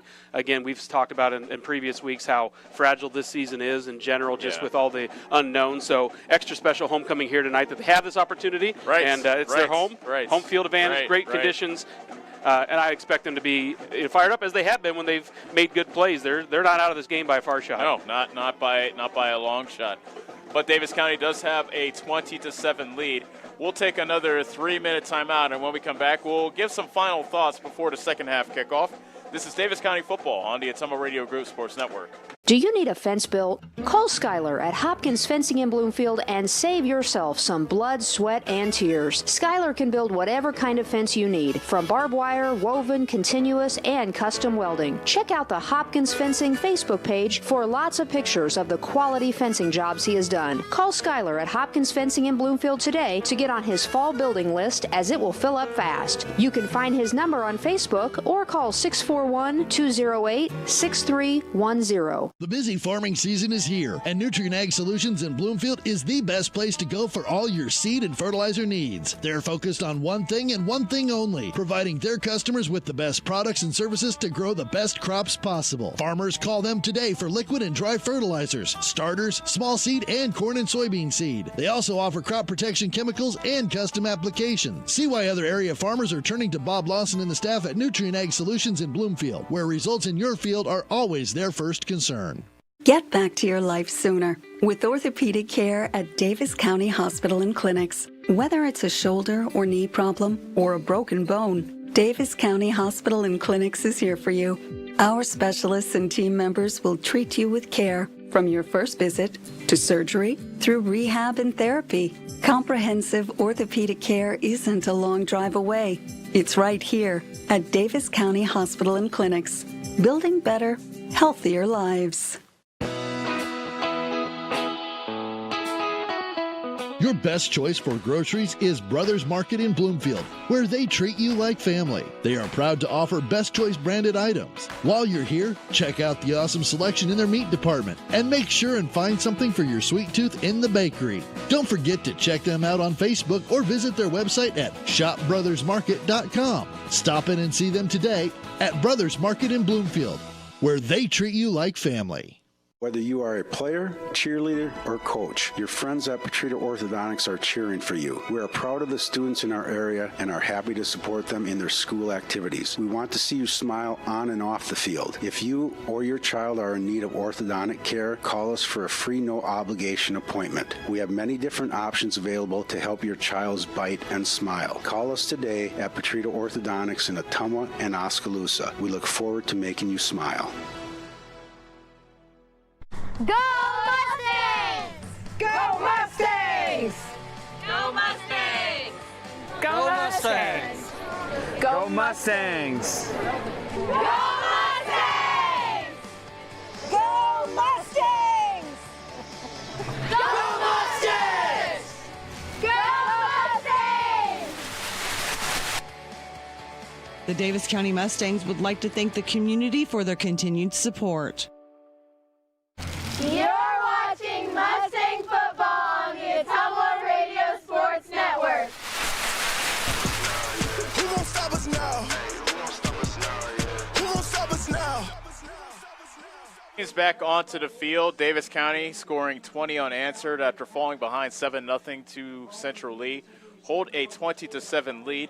Brad, we talked about this rivalry and how it's been going back and forth over recent years, and you mentioned it kind of at the tail end of our halftime conversation.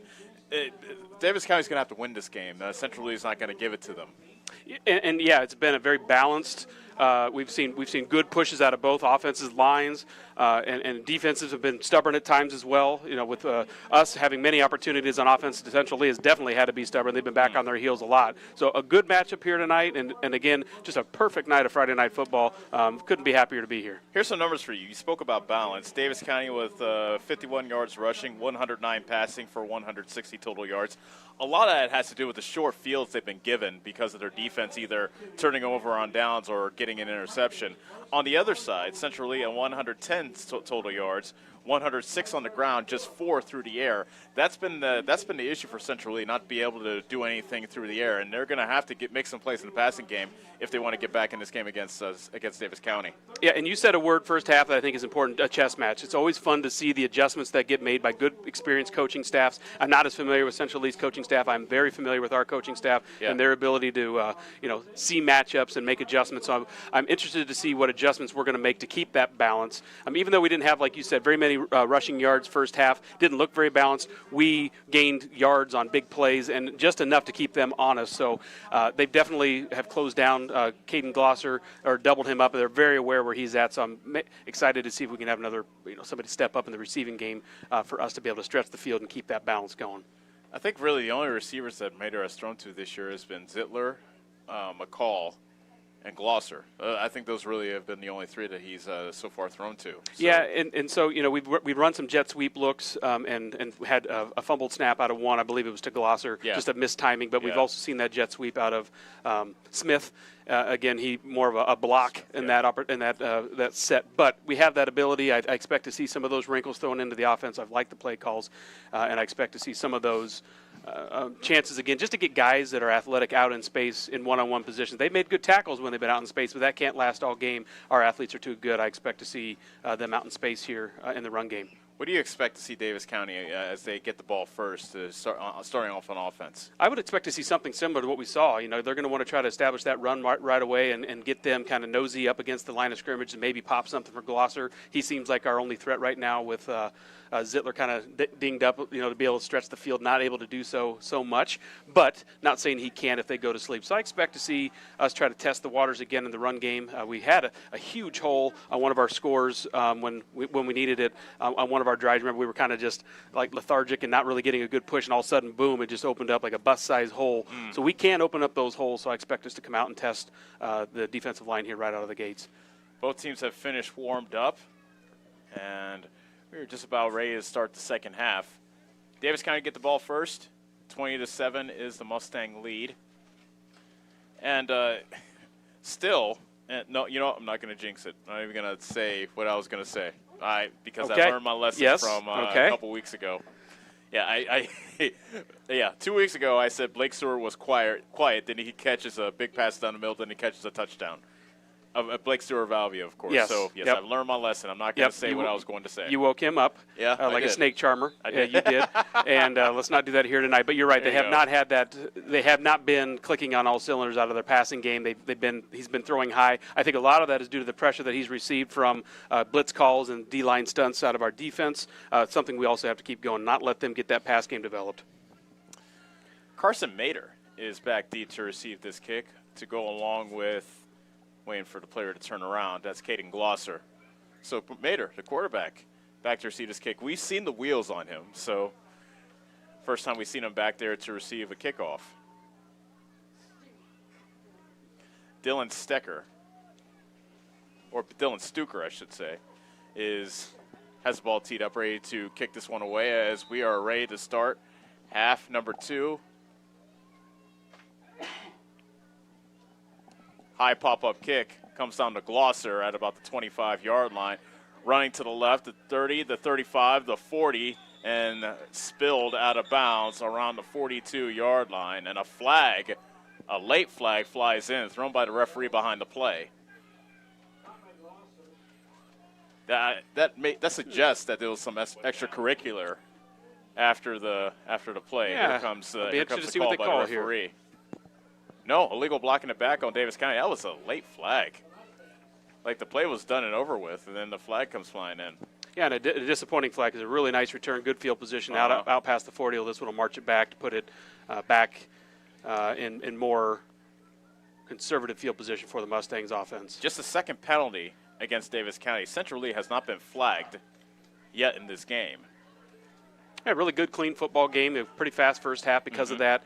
Ball was on the ground a lot, so the clock was moving, except for the first downs, just stops momentarily. So we'll see what happens here in the first half. Second half, and here we go. 1st and 10 for Davis County with the ball back at their own 33-yard line. Handoff to McCall, and he gets bounced right back. Again, Jaden Becker in on the stop, and he has been just a stalwart on the defensive end for Central Lee. No gain. Yeah, and we came out again in that kind of heavy run set, so they had a lot of bodies packed down in the box there. And as you said, they kind of pinballed Gavin backwards, and he lost his balance and fell down. Lucky that they gave him no gain on that play there. 2nd and 10 from the 33. Trips to the left with one to the right. Coming into motion. And movement, but no flag, and now a flag. Central Lee was pointing as if they wanted a flag because timeout was called by Davis County. Now, the reason why they called that timeout is because there were 2 players moving at the same time. If they snapped the ball, then there would have been a flag. But the fact that they didn't, they saved themselves at least 5 yards. Yeah, they did, and it's a broken play. You could tell. I saw an offensive lineman kind of flinch. You heard the Central Lee coaches yelling at the officials that they missed it. But, again, just weren't all on the same page there offensively. So an early timeout burn here as we just get underway here in the second half. Yeah, so the first timeout used by Davis County here in the second half. Clock is stopped. And Davis County has a 20-7 lead over Central Lee. So run for McCall. That went nowhere for the first play of scrimmage here in the second half. This time, Davis County coming out of the timeout has 4 wide receivers with 3 to the right and 1 to the left. Glosser, Zittler, and Smith are to the left. I'm sorry, beg your pardon, to the right, with Lynch to the left. Mater in the shotgun with McCall to his right. 2nd and 10 from the 33 of Davis County. A little touch pass to Glosser, running wide to the left and across the 35 to about the 36-yard line. A modest gain of about 3 on that little touch pass from Mater. Yeah, kind of a jet sweep look, just like you said, a little toss to Glosser as he was in motion. Gavin got ahead of him for a block. Again, had a linebacker knife right through and make a good play out of what looked like they had good blocking out in front of it there for a short gain to bring up 3rd and long here early in this drive on the second half. 3rd, and we'll call it 7 from the 36. Mater rolling right, heavy pressure, guns it for Glosser on the near numbers, and it's incomplete. Glosser was well covered by Logan Kearns, of Central Lee, step for step, and fourth down coming up for Davis County. Punt team comes in for the Mustangs, and we will probably see our first punt of the night. Yeah, Central Lee dialed up a lot of pressure there, as expected, with knowing that they were in a passing situation, kept Carson rolling, kept him uncomfortable. Again, they lock Gloucester down. They're very aware where he is at because he's a playmaker. Somebody else is going to have to step up for their offense tonight because they've got Gloucester pretty well locked down. Davis County running in some late personnel. 5 seconds left on the play clock. You don't want to burn another timeout here. 2 seconds left. One, they just get it off. And Gloucester punts it away. End over end kick is fumbled momentarily, and then an immediate tackle on Jackson Becker. Cohen Piper makes a stop. Got a flag down on the field. I hear the official blowing his whistle several times hard, so we'll see what that is. On the back end of the play. And another flag comes out. Yeah, there's some flags all over the place. Yeah, there's 3 flags on the field. Be interesting to see if a penalty was committed before the kick.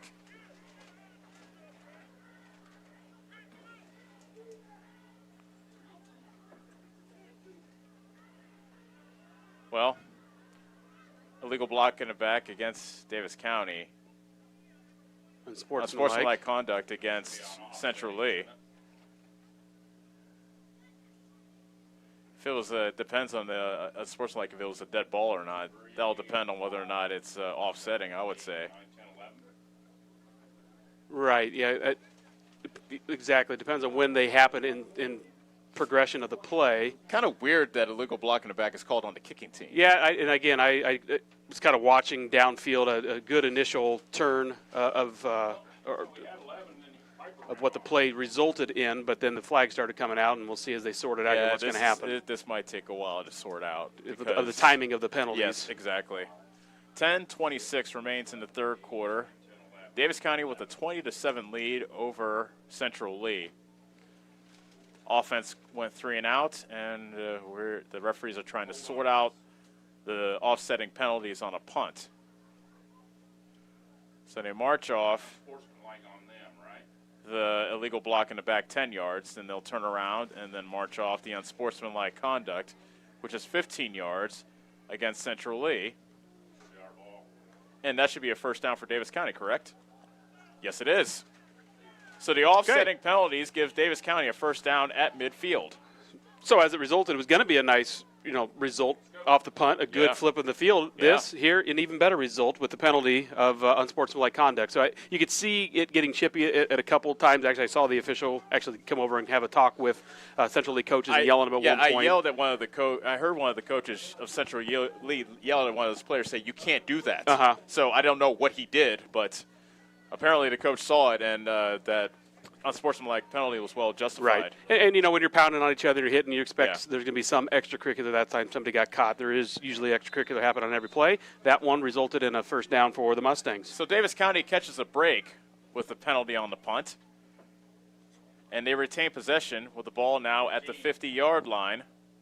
Davis County in the huddle with 10 seconds remaining in the clock. 3 backs behind Mater. Snap and play action. Mater to throw. He has a wide open man. Zittler running to the near sideline. Catch at the 20.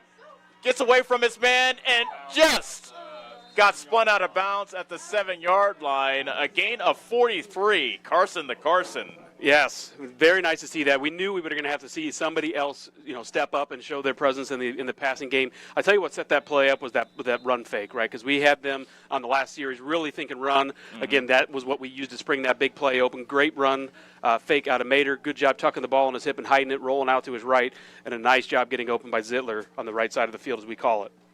Another big play from the passing game. Very timely play as well, coming right off the penalty and a good turn of events. First and goal from the 7.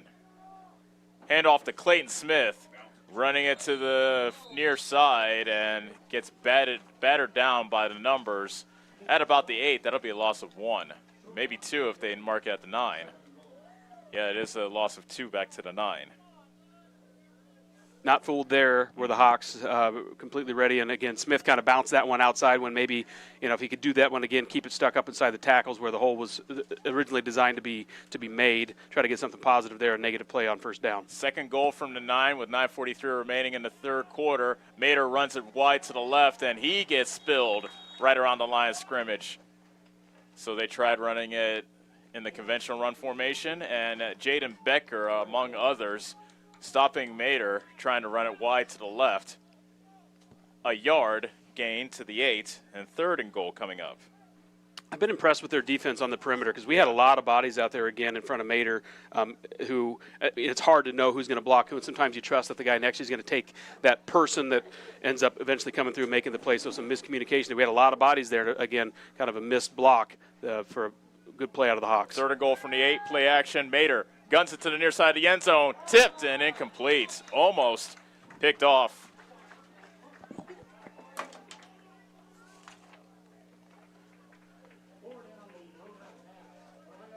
And that will bring up fourth and goal. So this Cade feels all Meyer too was in on the pass breakup. All too familiar from the first half, and I had underlined here on my notes missed opportunities, and here one we'd like to say was not missed here early in the second half. Now fourth and goal from the 8. Davis County leads 20-7 with 8:59 remaining in the third quarter. Mater, play action, guns it over the middle, intercepted. Back the other way comes Jackson Becker, has a convoy at the 30, the 40, into Davis County territory, up the near sideline, and Becker slung out of bounds inside the 30, and a late flag comes in.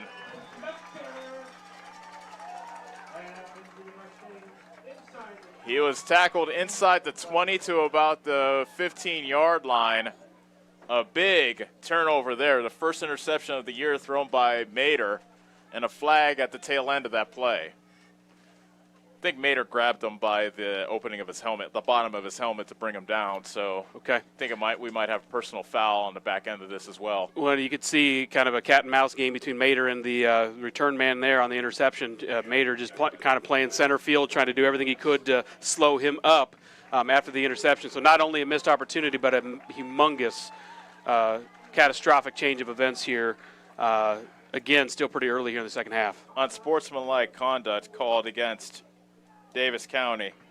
I'm assuming that was against Mater after that interception because no doubt he was frustrated. Right, so that'll set up first and goal, I believe, if I'm not mistaken. First and goal at the 7 for Central Lee as they look to fight their way back in this game, down 20-7 with 8:43 remaining in the third quarter.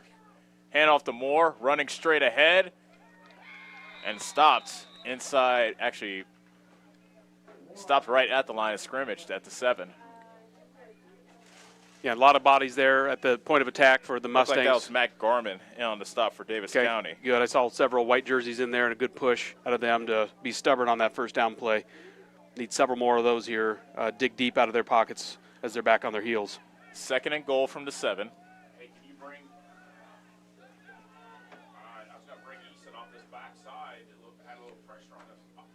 Shaw to throw, looking left to the end zone, incomplete. He threw it out of bounds as he was looking at the far pylon. Jackson Becker was the intended receiver, but that was good coverage. I'm trying to see who that was. Yeah, not a lot of productivity, at all going right now for the Hawks. So that was Townsend on the coverage. Okay, yeah, you got to believe that they're going to try to draw something up here. Where they can get an athlete of theirs out of the backfield, maybe for a short pass out in the flats, something quick hitter, because they're just not able to connect anything deep or anything beyond 5 yards from the receiving core. Third and goal from the 7, split backs in the backfield with Shaw. Play action, a shovel pass, actually a pitch out to Moore, looking for the far pylon, and he's in for the touchdown. Connor Moore with a 7-yard touchdown run. A bit of misdirection there kind of fooled the Mustangs, and Central Lee right back in it. Yeah, it's something you knew. I mean, I just kind of expected that they were going to draw something up that was a little bit more tricky. A good play fake up the middle out of the tailback who has had good gains up the middle in the first half. Kept at that time kind of, like you said, a shovel pass out in the flat and a good offensive play and a good athletic play out of the running back to skirt his way into the end zone. So Central Lee stops. the 20 unanswered scored by Davis County. And completely flips momentum in doing so. I mean, the big turn of events on the other end of the field. Mason Chow to add the extra point. High arcing kick is good. 7:53 remaining in the third quarter. We got ourselves a ball game. Davis County 20, Central Lee 14. Back in 30 seconds on the Ottumwa Radio Group Sports Network. Yes, the great outdoors is wide open. So why not make the most of it? Expand your family's freedom with the off-road's best. Like the only built-in GPS that doesn't require a cell connection. And group tracking that lets you spread out and stay together. Upgrade your ride for as little as $5 a day. Polaris. Think outside. Stop into Slayton Polaris, located 8 miles south and west of Pulaski. You're watching Mustang football on the Ottumwa Radio Sports Network.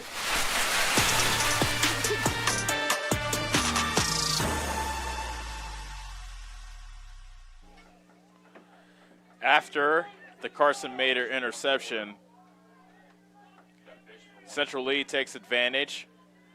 Just a 7-yard drive, ending with a 7-yard touchdown run by Connor Moore to make it 20-14 Davis County. Shaw kicks it away. Short pop-up kick. Comes down to Easton White. Running to the far side, the 30 to 35. Good return across the 40 to about the 42. Again, some extracurriculars on the play there on the far side of the field. Get a little chippy. Some extra pushing and shoving. Yep. You know, these guys are pounding on each other, but I'm glad I didn't see any flags there because that one was right at the whistle. Yeah. Gavin was tangled up with somebody over there on the far side of the field, and happy to see no yellow come out on that one. Davis County now up by 6 with a 1st and 10 at their own 41. 7:46 remaining in the third quarter.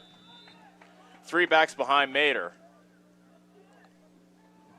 Handoff, and that's Gavin McCall bouncing it outside to the left, and he has a first down, or close to a first down at the 50. Gain of 9 for Gavin McCall. Looks like he was stopped for no gain, Brad. But yeah. He bounced it outside, and he's the type of guy that he runs through contact. He does, and he kind of gets lost in that pile in there because, again, he's a shorter, stout running back, and good vision, good balance. He's got a good center of gravity, and he does not want to go down easily. So a good run from him after initially being stopped right at the line of scrimmage. 2nd and 1 from midfield, and the stereotypical coach would take a shot here at 2nd and short from the 50. Mader in the shotgun, looking at the throw. Throws in an out route and almost intercepted. Gloucester was the intended receiver, but Corbin Porin undercut the route and almost picked it off. They are very, very sound in that secondary. I've been impressed with them. Now, obviously, early Gloucester got loose behind a defensive back, but since then they've really shored things up. Not only in the run game, they're pretty stout, on the run on the perimeter, but they're out of the secondary in the flat. So they know what they're doing back there in space, and he's a sophomore, so good play out of him. 3rd and 1 from the 50. Davis County back to their big setup. Mader takes the handoff. First down and more to the left side into Central Lee territory and down at the 39-yard line for a gain of 11. Actually, the 38, so give him a gain of 12. Yeah, and let's just keep this rolling, right? And let's keep the ball. We got the ball in Gavin's hand. He's running again like he did the first couple drives of the game where he seems like he's on a mission. If nothing else, let's just have a nice, long, sustained drive here and try to get down inside the red zone, keep this thing going on the ground. Lynch is to the left, Zittler, Gloucester, and Smith are the wide receivers to the right. Mader takes a shotgun snap on 1st and 10. Guns it deep. Right side, caught by Zittler. No, he juggled it out of bounds. He had it at the 5, right in the breadbasket, but he couldn't hold on to it as he was falling out of bounds, and it's an incomplete pass. Well, shoot, we took a shot there, and, Zittler, experienced receiver again. I'm kind of blocked here as the play. I'm trying to watch it on the computers. It's developing, but sounds like another opportunity there that was missed. But maybe we'll see this one back on the ground and keep this drive going. 2nd and 10. Ball at the Central Lee 38-yard line. 6:30 remaining in the third quarter. Davis County 20, Central Lee 14, and what has turned out to be a pretty good game here in Week 4. Central Lee looking for their first victory. Davis County looking to improve the 3-1 on the season. A fumbled snap, a fumbled handoff, actually, I should say, and Central Lee recovers at the 39-yard line. A fumbled exchange between Mater and McCall, and the second turnover for Davis County gives Central Lee the ball back. I'm not sure exactly what happened there, but we weren't on the same page. Some confusion in the backfield, and two experienced guys. This is the tale of two halves. This is what happened to Central Lee first half, where they were turning the ball over, and we weren't able to take advantage of all those opportunities. And let's hope that they're not able to do so here, because an uncharacteristic turnover in back-to-back drives out of the Mustangs. That's right. An interception the previous drive, and now a fumble. Central Lee takes over at their own 39-yard line. Shao in the shotgun with two receivers to each side. Shao wants to throw. Guns it over the middle. Pass is caught. That was in a tight window. Jackson Becker makes the catch at the 50-yard line, a gain of 11 and a first down. Yeah, I found an open space there in the middle in the zone and just able to find a receiver that time, something they haven't done at all here, throw the ball downfield whatsoever. So we don't want to see that get going for the Hawks, especially on a turn of possession as they've had here on the last two series. That is just a second completion by Shao in this game. He has thrown 2 interceptions, both in the first half. Would love to see a third here. 1st and 10 from midfield, Central Lee trailing 20-14.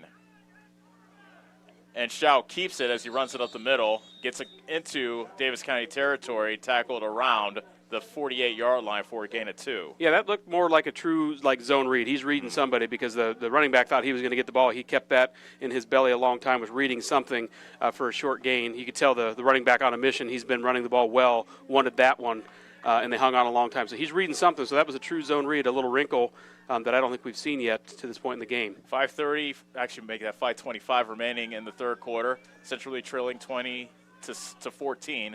2nd and 8 coming up from the Davis County 48. Handoff is to Jade Becker. He fumbled in the backfield. It is Davis County football.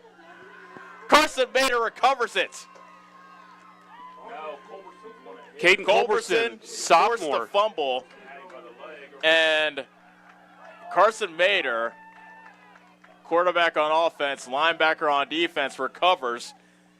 And a big play by the defense to turn away Central Lee. Absolutely, and we needed that more than you can even imagine at that point in the game where they had everything going after 2 offensive turnovers from the Mustang. Again, uncharacteristic turnovers. Great play out of the defensive lineman, Caden Culberson, somebody who's got a good motor on him, and I hear coaches talk about him a lot. We don't call his name a lot, but he's in those trenches, constantly motoring. And that time he's rewarded with a Mustang turnover. Davis County takes over at the Central Lee 47. Mater with an I formation in the backfield. McCall is the running back. He takes a handoff and hit immediately in the backfield by Caden Scow and dropped right around the line of scrimmage for no gain. Yeah, and I see our Mustang offensive linemen kind of with their hands on their helmets, so they weren't communicating that time and weren't all on the same page with who they blocked on that left side of the line over there. Saw a lot of guys standing up, and the Hawks were able to take advantage there for no gain. 4:48 left to go in the third quarter. Davis County clinging on to a 20-14 lead. They led 20-7 at the beginning of the third quarter, but an interception set up the Central Lee touchdown. Mater takes a snap. Quarterback run to the left. Running it wide and gets shoved out of bounds rather rudely right around the line of scrimmage. Yeah, and that was number 5 again for them. I mean, he's all over the place. They have some really solid secondary play, and he knows. I don't know if he's spying Mater or if he's playing that rover position or what he's doing, but he is all over the place and doing it well. A 1-yard gain to the 46. 3rd and 9. This feels like a big play, Brad. This doesn't. It feels like a big series all of itself just because of the way the momentum's been shifting. We have to do something here on offense. Handoff to McCall. Running left. Has running room. Going up the sideline and has a first down. Around the 35-yard line. Gain of 11 for McCall. And, I love the way he finishes those plays because he can see where he's at on the field. He's a smart kid, especially when it comes to football smarts. He has that forward lean and that momentum going there to finish those plays to make sure he gets the first down and get those extra yards. He is not afraid of contact, and I just love the way he finishes those runs. They're exhibiting it for a big first down. 1st and 10 for Davis County at the Central Lee 35. They lead the Hawks 20-14 with 4:24 remaining in the third quarter. Davis County looking to avenge a 28-6 loss from last year on their home field. Mater dumps it down, and he gets it to Smith. Inside the 20 to the 17-yard line. Gain of 18, another first down. And we saw that play first half. I liked the play design. You had a lot of influence going with pulling linemen going to the left, Mater rolling out to his right, a good check down to Smith in the flat, and a big first down. Nice play design out of the Mustangs there. First and 10 from the 17 for Davis County. Glosser and Zittler are lined up to the left. Lynch and Smith are wide receivers to the right. Mater's in the pistol with McCall behind him. Play action. Pressure coming. Mater runs with it to the far sideline, and he gets escorted out of bounds by Jaden Becker at around, we'll call it the 11-yard line. A modest 6-yard gain for Carson Mater on first down. Yeah, and a good play design there again. A quarterback keeper all the way. He's athletic. Good first down to keep kind of that playbook progression going with a second and manageable here, and the clock stops too, so that gives you more time to kind of catch your breath, think, although the play clock's running. You still have time to really think about this play and make sure we do something well with the football. 3:42 left to go in the third quarter, 2nd and 5. And there's the pitch to Zittler as he tries to find some room. Now he bounces it up the middle, fighting for the first down, and he is brought down right around the 10, perhaps the 9. Looks like we have a hurt Central Lee player on the field as well. Well, actually, Zittler is up. So we'll have a third down play coming up. Zittler. Is Zittler kind of what gained about, say 2 yards on the play? I call kind of like a jet sweep, for lack of a better term. He went in motion and he kind of tossed it to him. Not a big guy, so that's more designed to get out on the perimeter. He did make a good cut, but when you're cutting back into a lot of big bodies, and he's not a big guy, he's more of a flash player out in space, but did what he could to get a positive gain to make it very third and manageable here inside the 10-yard line.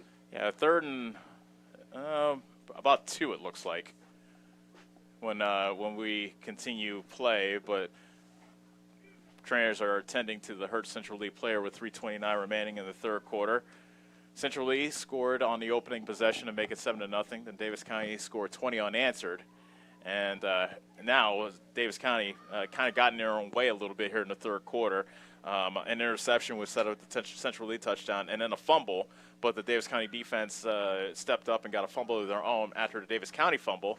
And now we're looking at the ensuing drive. Yeah, and you're seeing some really stubborn defense out of Central Lee here. They definitely have the bend but not break mentality going since we scored those 20 unanswered. And as you pointed out, this drive and this series really has that feel like it's a must come away with some points. Mm-hmm. We don't have the ability to kick any kind of field goal, let alone extra point, let alone a field goal. Right. So you know that this one has to come from the offense. And as you pointed out, a really must-have points out of this drive.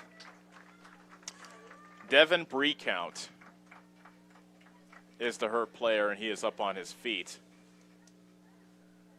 Looks like they're checking on his shoulder as he makes his way to the sideline.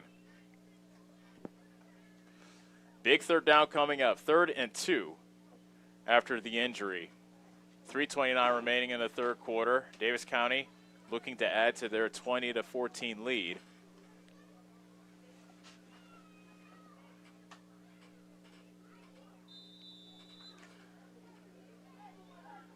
Davis County comes out with 3 men in the backfield. Mater, I beg your pardon, McCall's the deep back. He takes the handoff, almost got stripped. He did get stripped, and it's Central Lee football. Mater says that McCall was down, but the officials say it's Central Lee football at the 12-yard line. A big fumble there by Gavin McCall. Yeah, these two teams, they're just very similar. I mean, they're refusing to give up. They are scrapping for every single play and every single drive. You can see them stripping at the ball there, successful at it. That ball unfortunately found the turf, and Central Lee came away with it. Back and forth we go, Ellis. This is a wild third quarter. We have seen 4 turnovers in this quarter, 3 by Davis County, and Central Lee takes over on their own 13-yard line. Down by 6 with 3:14 remaining in the third quarter. Shao is going to put it up on 1st and 10. Fires to the far sideline, too tall for Cade Meyer at about the 20. And that brings up 2nd and 10. And again, he just does not feel comfortable back in the pocket. He's got a lot of pressure every time, so good job by the defense to keep that pressure on and keep him uncomfortable because he's sailing those passes high almost on any time that it's 3-step or 4-step pass when he's back in that pocket. He prefers to be out in space from what it appears to me when he has made his connections. Shao is 2 of 8 for 15 yards in this game. 2nd and 10 from the 13. Handoff is to Jaden Betker, and he got tripped up but managed to stumble forward across the 20 to about the 22, a yard short of the first down. And that was a big hole, so I didn't see the Mustang player that got his hand on him to slow him down because he had a head of steam going, but credit to their offensive line. That was a big hole that they opened up for him to have a lot of green to run through. Timeout on the field. I believe they want to measure this one.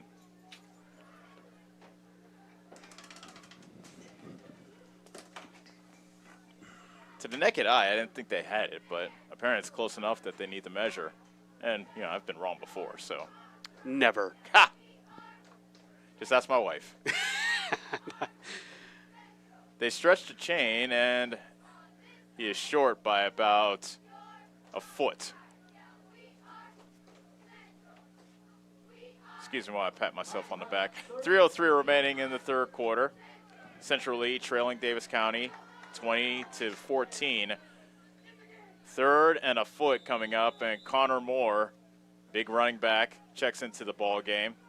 He has a touchdown run already in this quarter from 7 yards out. Split backs next to Shao. That's Betker and Moore.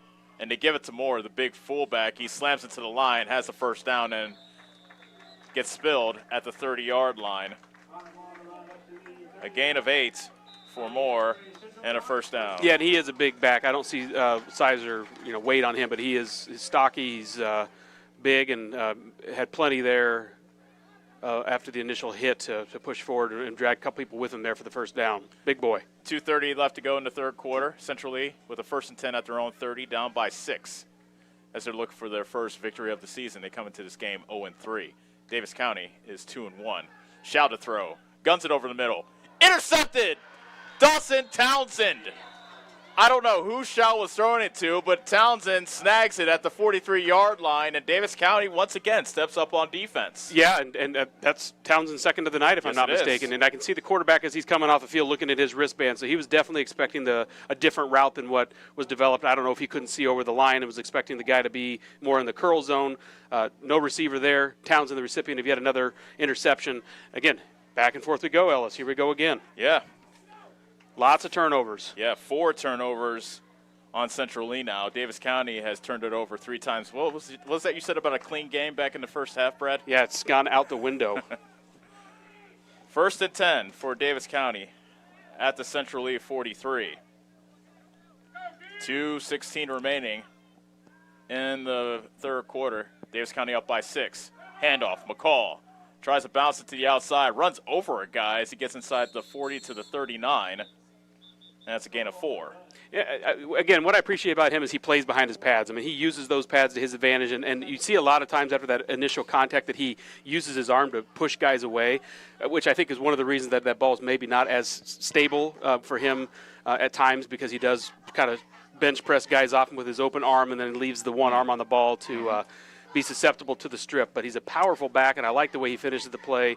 Just maybe wants to keep both hands on the ball, especially when he's taking that much heat. 3 receivers to the right, 1 to the left. McCall coming into motion. Mater keeps it as he runs it up the middle. And Davis County's quarterback gets maybe a yard or 2 to the 37. We'll call it a yard, and third down coming up for Davis County. And I hear the coaching staff from Central Lee yelling 2 downs, and I expect the same. We have 2 downs to get this first down to keep this drive going. 1:05 left to go in the third quarter.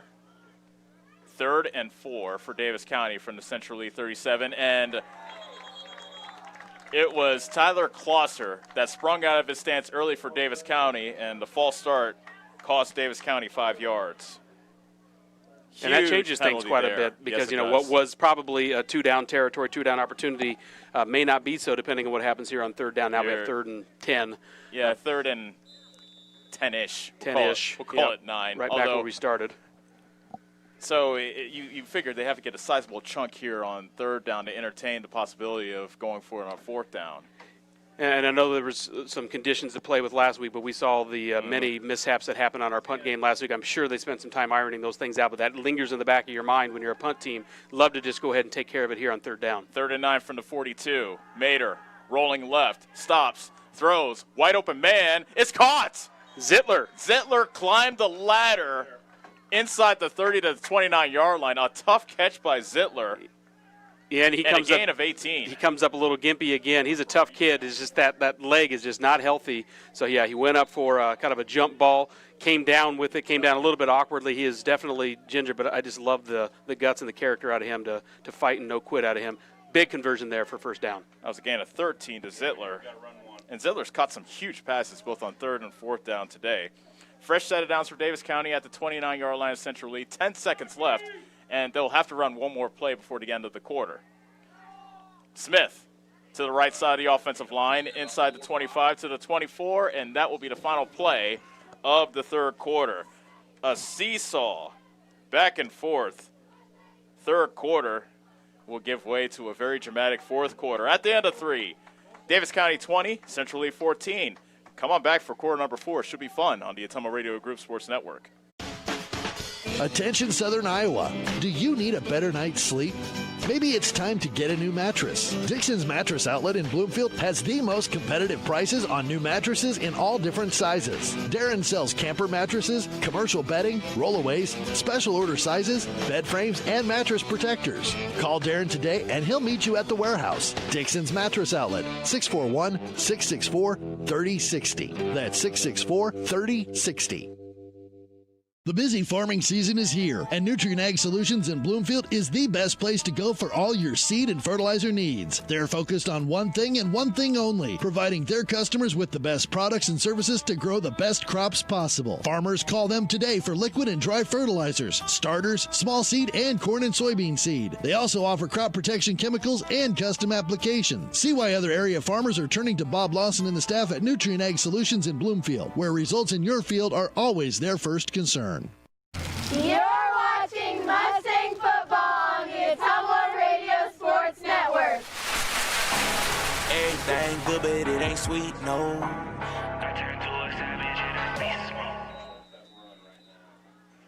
Quarter number 4 starts with Davis County up 20 to 14, and a 2nd and 5 from the 29-yard line. A throwback to Smith, and it's incomplete.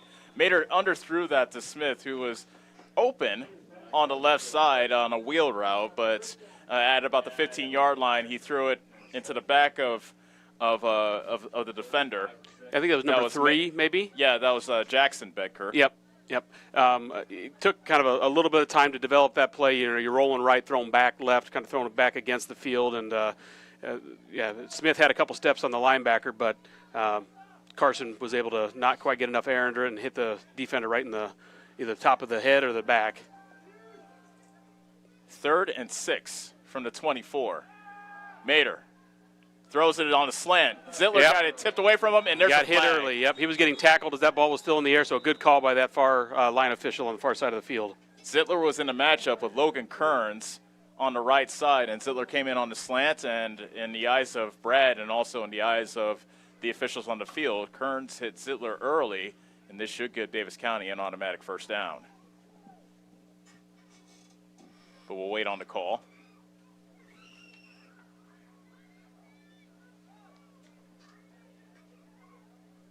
And the call is pass interference against Central Lee. And that's an automatic 1st down as they'll mark the ball at the 13-yard line.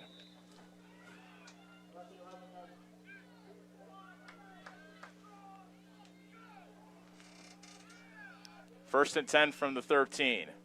Lining up in their jumbo set here. Handoff is to McCall, maybe inside the 10. I think that one went to Smith. I think McCall was leading up. I think that one went to Smith, the tailback there. But it was Smith, you're right. Short gain nonetheless on first down for that jumbo set's just kind of more, to me, setting up things to come, kind of getting them to get nosy up at the line of scrimmage to open things up on the perimeter because it's been, as you've kind of said too, tough sledding there in the trenches. Although we do have the ability to pop those big holes. We've done it before. We need one here. 2nd and 9 from the 11. Handoff to Smith, running out the middle. Inside the 10, almost to the 5. Actually, he did get to the 5. So a gain of 6. 3rd and short coming up. Well, 3rd and medium, we'll say. Yeah, he had a good head of steam going there, so he was a little bit deeper in the backfield that time. Got a good run as he handed out the ball. Had some good speed going as he received the handoff, and a pretty decent gain for 3rd and manageable here as we're knocking on the door yet again. Love to get some points out of this one, Ellis. 3rd and 4 with the ball right at the 6. A fumbled snap. Jeez. And there's a handoff, and Smith gets swallowed up in the backfield. That play was done in by the bad snap to Mater. Yeah, he's just wanting to get his reverse turn on the handoff a little bit quicker. He's definitely more comfortable out of the shotgun, which we are in a lot more. He just got in a little bit of a hurry there from the center exchange. Loss of 2 back to the 7, and now we have 4th and 8. What was 3rd and manageable is now 4th and 8. Much less manageable here as, again, you're knocking to try to just get a first down if you can to regroup. Davis County can't get a first down at the 2. Mater throws for the end zone. Caught on the far side. It's Glosser. Touchdown, Mustangs. Wow, and we needed that. You can kind of take a deep breath now just momentarily as you finally have capitalized on an opportunity as we've seesawed, as you said, back and forth with the many, many turnovers. That feels good. Yeah. That is Glosser's 7th touchdown catch of the season in the 4th game, so that's pretty impressive. That is impressive because he's had one on defense as well. McCall will try his first extra point of the night. Zittler missed one back in the first quarter. Flag is down. The kick is away. The extra point is no good, but let's check on the flag.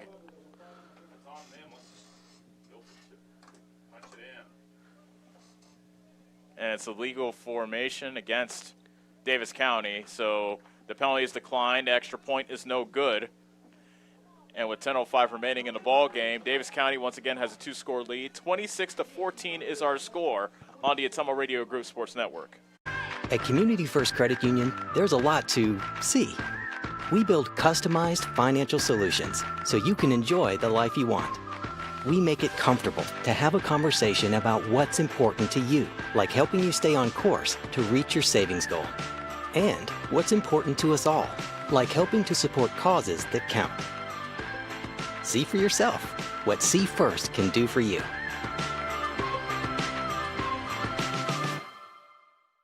You're watching Mustang football on the Ottumwa Radio Sports Network. We up now. And when we touch down, it's a touchdown. Ain't no new crime. Hey, that's us now. A 9-play drive starting from the centrally 43, and finally a team was able to take advantage of a turnover. The Dawson Townsend interception sets up the Davis County touchdown. 26-14 is Davis County lead with 10:05 remaining in the 4th quarter. McCall puts a boot to it, a high short kick. It bounces and eventually gets scooped up by Jackson Becker, running forward at the 35 and gets shoved out of bounds around the 36-yard line.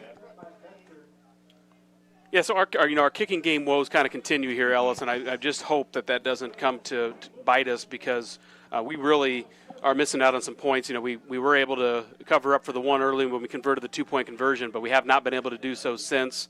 So what could be a much more manageable lead is now well within Central Lee's grasp. As we've seesawed in the 3rd quarter and see if they hopefully cannot get things going here on offense in the 4th. 1st and 10 for Central Lee from their own 36, now trailing 26-14 with under 10 minutes left to go. Handoff is to Jaden Becker, running wide to the left. Now cuts it back to the middle. Running room as he has a first down after a gain of a dozen. A zigzagging run by Becker. And he's down at the 48-yard line after a gain of a dozen.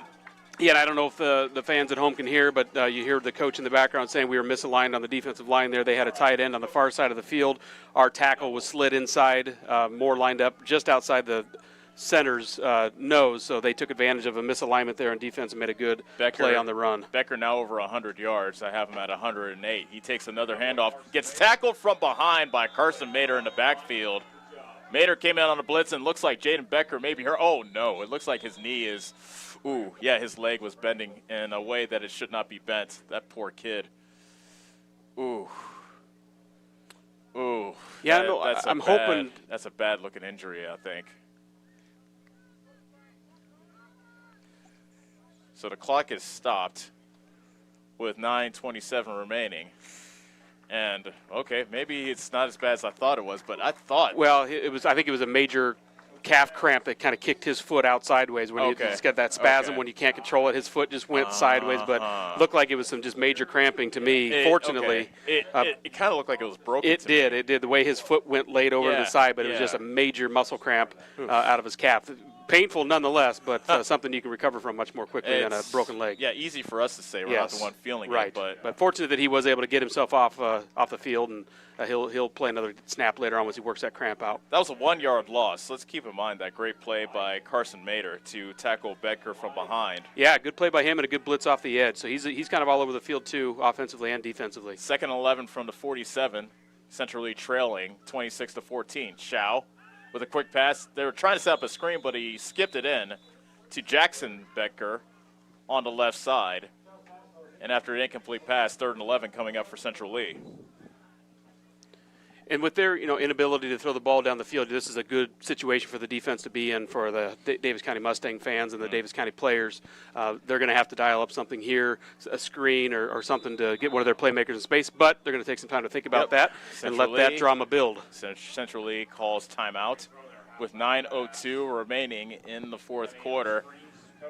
And this is the first time really that Davis County's faced adversity in the sense that they really haven't been able to put this game away offensively like we've seen them do earlier in this season because of all the mistakes they've been making. Yeah, uncharacteristic mistakes. We haven't seen this at all out of them, and again out of guys that are experienced and been playing since they were a freshman, and just again little things like center exchange to the quarterback mishaps, mistiming on jet sweeps, this little timing things out of guys with experience. So fortunately we have the lead, so that it's something that we can look back on and learn from, we hope, and maintain this lead, but something we don't want to see any more of is those uncharacteristic turnovers. Well said. Very well said.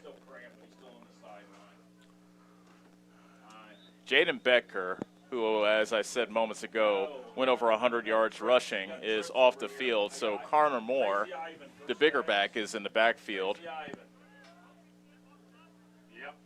Usually, Central Lee lines up 2-by-2, but on this down, there are trips to the right with one to the left. So really see them on bounds. Davis County showing blitz, play action. Throw is incomplete.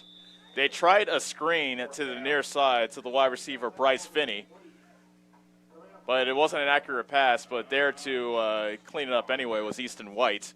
And 4th down is here for Central Lee. And being down 11 here in the 4th quarter with 8:58 remaining, pretty much seems like a no-brainer. You have to go for it. Yeah, and fortunate for us that they just are not clicking with it in their passing game. They don't have the ability. I think they've had 1 or 2 complete passes down the field more than 5 or 7 yards. So just not looking real sharp on offense when it comes to passing game. Fortunate for us here, 4th and long. On 4th and 11, Shao guns it to the far side. It was tipped. It's caught by Stecker somehow, but he gets tackled around the 49-yard line, well short of the first down after a gain of 4. And that will be a turnover on downs, and Davis County takes over. Yeah, that nice alignment there. They obviously were lined up with some cushion. They knew where the sticks were at from the defensive perspective. Had 3 guys there. He made one initially miss, but he had 2 other guys there to clean it up because they were well aligned and gave good cushion. So, again, here's another opportunity for offense to get the ball late in the ball game, and we'd love to go on a long drive here and at least kill a lot of clock, if not put this one in the end zone here late. So Davis County with a chance to really put Central Lee in a bad way as they get out to the field. 5 seconds left on the play clock. Mater gets a snap away. Back to throw. Throws it to the middle, incomplete. He got hit as he threw. Yeah, never had a chance to get his feet set underneath him there on that one. Landon Rudd, and we said that name a couple times. He's the one that came in and gave a nice little shot to Carson Mater. Landon Rudd's only a freshman, but he looks like a senior out there. Yeah, he's a big kid. And coming right through, untouched that time out of the linebacker position on a blitz. So they dialed up either A or B gap blitz and got right through and pressured Mater, who didn't get his feet set, and that one floated dangerously out over in the secondary, but fortunately found the turf for 2nd and 10. 2nd and 10 from the Davis County 49. Play action, Mater rolling right, in trouble, and down he goes. That play was a disaster from the very beginning. Caden Scow, but there's about 4 Hawks that circled him and dropped him back at the 42-yard line for a loss of 7. Yeah, we're on the same page there out of the the play fake, which really freezes your linebackers when there's nobody there for the play fake. You're not going to freeze anybody, nobody fooled. So broken play from the get-go, and now we have 3rd and very long. Something, again, when you're an offensive play caller like Coach Scott Murdoch, you have to dig a little bit in different categories of plays, something that's not in rhythm with your normal progression in a series. 3rd and 16 from the 44. Handoff, McCall running up the middle, still on his feet. Going towards the 1st down. He might have it. He's going to be right at it. The 42-yard line of Central Lee is what he needed. And it is close. It might be close enough for Davis County to go for it. Yeah, I think you would here with half a yard. We're at 7:37 remaining in the ball game. The center judge, they were signaling about a foot, maybe half a yard, a foot. So very close. Not worth measuring, they think, but 4th and inches from the 42-yard line of Central Lee. A 16-yard run by McCall set them up. And again, I just love the way he finishes those. Hand out to McCall. 1st down and more. McCall bursting up the middle. Still on his feet inside the 30 and brought down inside the 25 to the 22-yard line. McCall with a 21-yard run. It's something else I really like. There's a lot of teams would have called timeout there and to think about that one a little bit longer, which also gives the defense time to set up. They did not. They went right at him. No hesitation, and not only got the yard, but they got a tremendous amount of yards after that for a huge 1st down. Again, Gavin just needs to secure that ball because you can see him stripping out of it. And he just has that natural tendency to want to throw guys off. Well, here you're just saying, 2 hands on the balls, Gavin. Keep it covered up, and let's not give them any more opportunities on offense. And that run puts McCall over the 100-yard mark. 1st and 10 from the 21. And that's a stat I love to hear. Again, spinning as he gets into the secondary, down at the 15-yard line. What stat is that, sir? Yeah, that he's got over 100 yards, because that's something we saw last year quite a bit out of him. And, again, we saw that early out of him, that he had a tenacity and a determination out of him. So a lot of credit to the offensive line to keep grinding here also. But he just has a nose for those holes and does a good job finishing the run. So good job out of him. Another 6-yard run from McCall to make it 2nd and 4. The ball at the 16-yard line. Davis County up 26-14, looking to put this game away with under 6 minutes left to go here at Central Lee. Mater takes a snap, play action. Mater sets up the pass, wide open on the far side, caught by Smith. Touchdown, Mustangs. The play fake was to Smith. He just went as unescorted into the end zone, wide open. Mater hits him, and there may be the dagger. Mr. McCloskey. Yeah, and really, when we have things clicking and you have those play fakes in the backfield when they're lined up the way they should, it freezes those linebackers. That time Smith, who was in the backfield after the play fake to Gavin, was able to slide out on the right side, out of the flat, found nobody around in the end zone, and went in untouched. So good. That one started out again by good play design, guys where they were supposed to be, good play fake, froze those linebackers. Smith, an easy touchdown there. McCall will try to hit the first extra point for Davis County in this game. Kick is away. It's long enough, and he boots it through. So with 5:20, make that 5:46 remaining in the ball game, it is a 33-14 game in favor of Davis County. Back in 30 seconds on the Ottumwa Radio Group Sports Network. This is Milo Wells, your pharmacist and owner at Wells Hometown Drug in Bloomfield. When you need prescriptions, stop in and let our team take care of you. If you're on a current customer, I challenge you to ask a friend or neighbor that comes to our pharmacy if they are satisfied with the professionalism and small-town customer service we pride ourselves on. We provide a higher level of pharmacy care with the same copays as other pharmacies in the area. Let us sync your medications to help save you time with once-a-month pickup at Wells Hometown Drug next to CarQuest in Bloomfield. You're watching Mustang football on the Tumblr Radio Sports Network. We up now. And when we touch down, it's a touchdown. Ain't no new crime, and it's us now. A 16-yard pass from Carson Mader to Clayton Smith.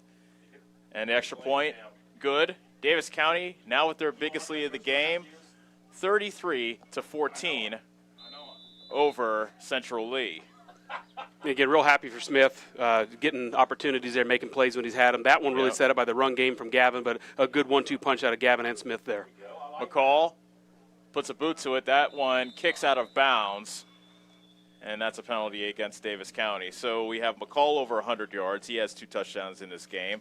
Mader has 2 touchdown passes in this game and 2 touchdown drives at the beginning of the fourth, going towards the end of the third quarter into the beginning of the fourth quarter, and now here in the fourth quarter. So Davis County finding a way to win.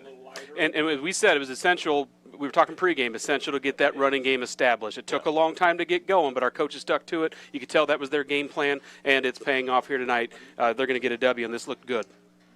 And despite the turnovers, they're going to get a good W. So, I mean, they've put the ball on the ground and thrown some uncharacteristic turnovers towards the Central Lee Hawks' way. But it's always good to come out with a W when you're still making those kinds of mistakes. So a very nice win here if we can hang on, which I anticipate we will.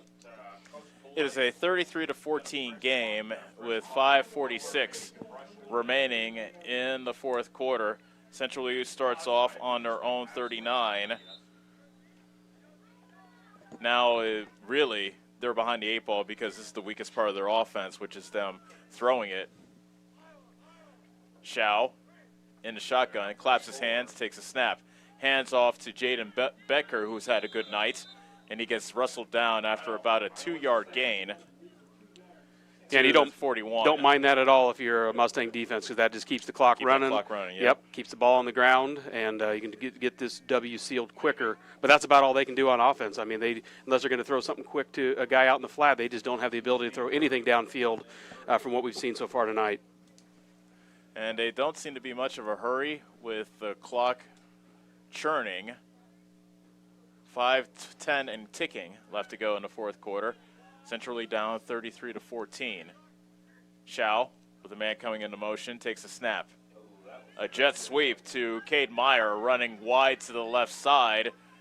Turns the corner, has a first down and more as he gets spilled out of bounds in Davis County territory at the 44-yard line. It looked like it was going to get pushed out of the sideline, but nobody was able to finally get him out of the sideline, so Meyer just went up the sideline and got himself a first down after a gain of 9 plus 6, 15. Yeah, that was just a good athletic play out of him because that play wasn't quite executed the way it's designed. You could tell the exchange from the quarterback to him on the jet sweep was not crisp, but a good athletic play by him and good speed over there on the far side of the field. 1st and 10 from the Davis County 44. Shao drops straight back. Pressure coming. And Shao throws it away. It didn't get to the line of scrimmage as Shao got brought down by both Mader and Garmin, and Shao is still down. Yeah, he got hit by a couple Mustangs. I believe Mader was in on that one too. Good pressure, good job by them just to kind of keep that pressure as he was looking to get rid of it. It did eventually get rid of it and found a open receiver. The ball came to rest, but he did take a pop as that ball got just released from his hands. I believe it was Mader again on the big hit. So Mader's had his presence felt on defense tonight. Shao is up, but he'll have to exit for at least a play. And so I imagine it will be Dylan Stuker who will take over at quarterback. He has a pass in this game. Remember that double pass in the first half that Davis County was able to sniff out, and it turned out to be an incomplete pass by Stuker.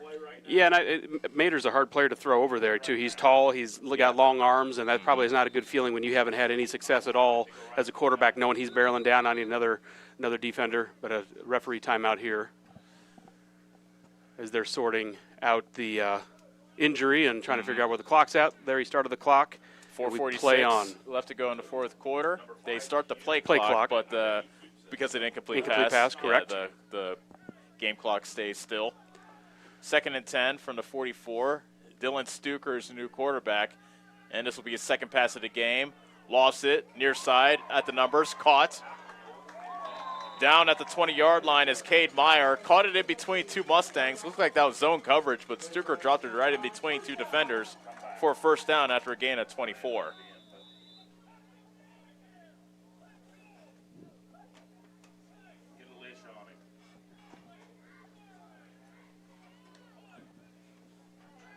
Stuker to throw, near side. Jump ball, incomplete, inside the 5. Zittler was in a confrontation with Corey Jones. And good job by Zittler sticking in there and knocking the pass incomplete. Yeah, and Stuker's got a little more zip on the ball. Kind of surprised we haven't seen him more, tonight, just looking at his stature and just his ability to kind of zip the ball. He's got a little more pop out of the ball, but good defensive play there. 2nd and 10 from the 19. Handoff is to Jaden Becker. And a good job there by Matt Garman to bottle him up and drop him right at the line of scrimmage for no gain. Yeah, you had those guys all night. They have good motors. Caden Culbertson there again. Gavin got through, knifed through, and was able to kind of influence that play. So good job by the defensive line. After a big pass play, a couple plays before that, they were able to sniff that one out and stop for no gain. 3rd and 10 with under 4 minutes to go. Ball at the 19. Pass on the right side, caught. It was an out route to Corey Jones at the 15-yard line. Just a gain of 4, and 4th down will be coming up for Central Lee, and this will be the ball game for the Hawks. Yeah, and I believe they kept him in bounds, so the clock's going to keep running, which is good. 4th and 6 from the 15 for Central Lee. They need the Davis County 9-yard line to keep this game alive. 2 receivers to each side. Stuker with Jaden Becker behind him. Stuker looking left. He gets flushed to his left. Throws, and it's incomplete. Good pressure by Culbertson. And another turnover on downs against Central Lee, and Davis County will just have to run out the clock, as it looks like they will secure their first road win of the season on their first road game of the year. Yeah, very nice job again. Caden Culbertson, a guy we've called his name a few times tonight. He's down there in that defensive line as a sophomore, doing his part to fill in. Not a real big guy, but he's got a good motor. You can tell he's put in some time in the weight room. He's got some decently sized arms there. Nice play on 4th down to get the ball back to us and get this one in the bag. Davis County with the 1st and 10 at their own 15, up 33-14. With 3:12 remaining in the 4th quarter. Well, the referee is in Davis County's huddle for some reason. And Davis County taking their sweet time. And now referee stops the play clock. They have some equipment issues in the huddle. Somebody getting snapped up. All right, let's get that clock running. Yeah, it looks like we're all situated now. I think. Yeah, it was one of the offensive linemen. And now we're ready to go. Trips to the left with wide receiver to the right. Coming into motion is Smith. They give them a call, running right behind the block of Smith. And he turns his way across the 15 to about the 17-yard line, a gain of 2, a tough 2 yards from McCall, as that is the 19th time he's carried the ball, and he has 122 yards. Again, just cover the ball up, get what you can. Don't try to do too much with it. He's a good back. Wants to fight for those extra yards here. You're just saying cover the ball up, grind what you can. Let's get this thing ground down to zeros. 2:40 is left in the ball game as Davis County looks to salt away this road game, and which will hopefully for them will be a road win here in a couple of minutes. Zittler coming into motion. He takes it on the jet sweep, running to the far side, and he gets wrestled down. Jackson Becker made the tackle right at the line of scrimmage. No gain for Zittler.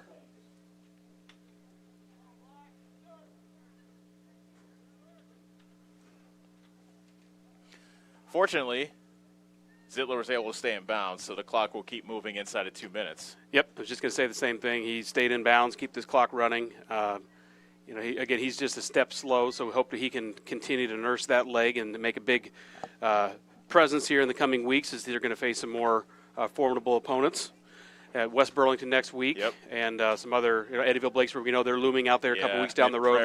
Mid-Prairie, who is a big physical team. So keep guys healthy. That's the number one thing here as you continue to grind this clock out. But timeout here called by Davis County. That's their second of the half, so they have one remaining with just over a minute left to go in this game. So a tough, grinded out type of victory for Davis County. It wasn't their prettiest game, but I think the telling part of a team is sometimes you can't play your best game, but you still got to find a way to win. Yeah, and, coming off of what happened last week, you're probably a little bit down in the dumps and just really trying to get that confidence going again, because they did take one on the chin last week at Williamsburg, who, again, we've said is just a different tier team, a team that you aspire to be. So, we kind of figured they'd be a little bit slower to get things rolling, some uncharacteristic turnovers. But, again, when you come out with a win and make those mistakes, you feel pretty good because those are things you can shore up this week in practice. Right. It's always best to learn a lesson when you win. Absolutely, yep. And it's been somewhat balanced on the turnovers and takeaways, from team to team. So kind of I bet we came out on the positive, if I was to guess, by one maybe. Yeah. 4 turnovers for Central Lee, 3 for Davis County. Right. And actually all 3 of Davis County's turnovers happened in that third quarter. So, turnovers are usually, a game killer, but when you can come out on the net positive for that, you feel pretty good, especially when you get a W, which we're ticking down to a minute from doing. McCall's in the backfield on 3rd and 8 from the 17. Mater bringing Zittler into motion. Mater keeps it as he runs to the right side, now cuts it back to the middle, stays in bounds. The ball came loose at the end of the play. And it's a fumble, and a Central Lee ball at the 21.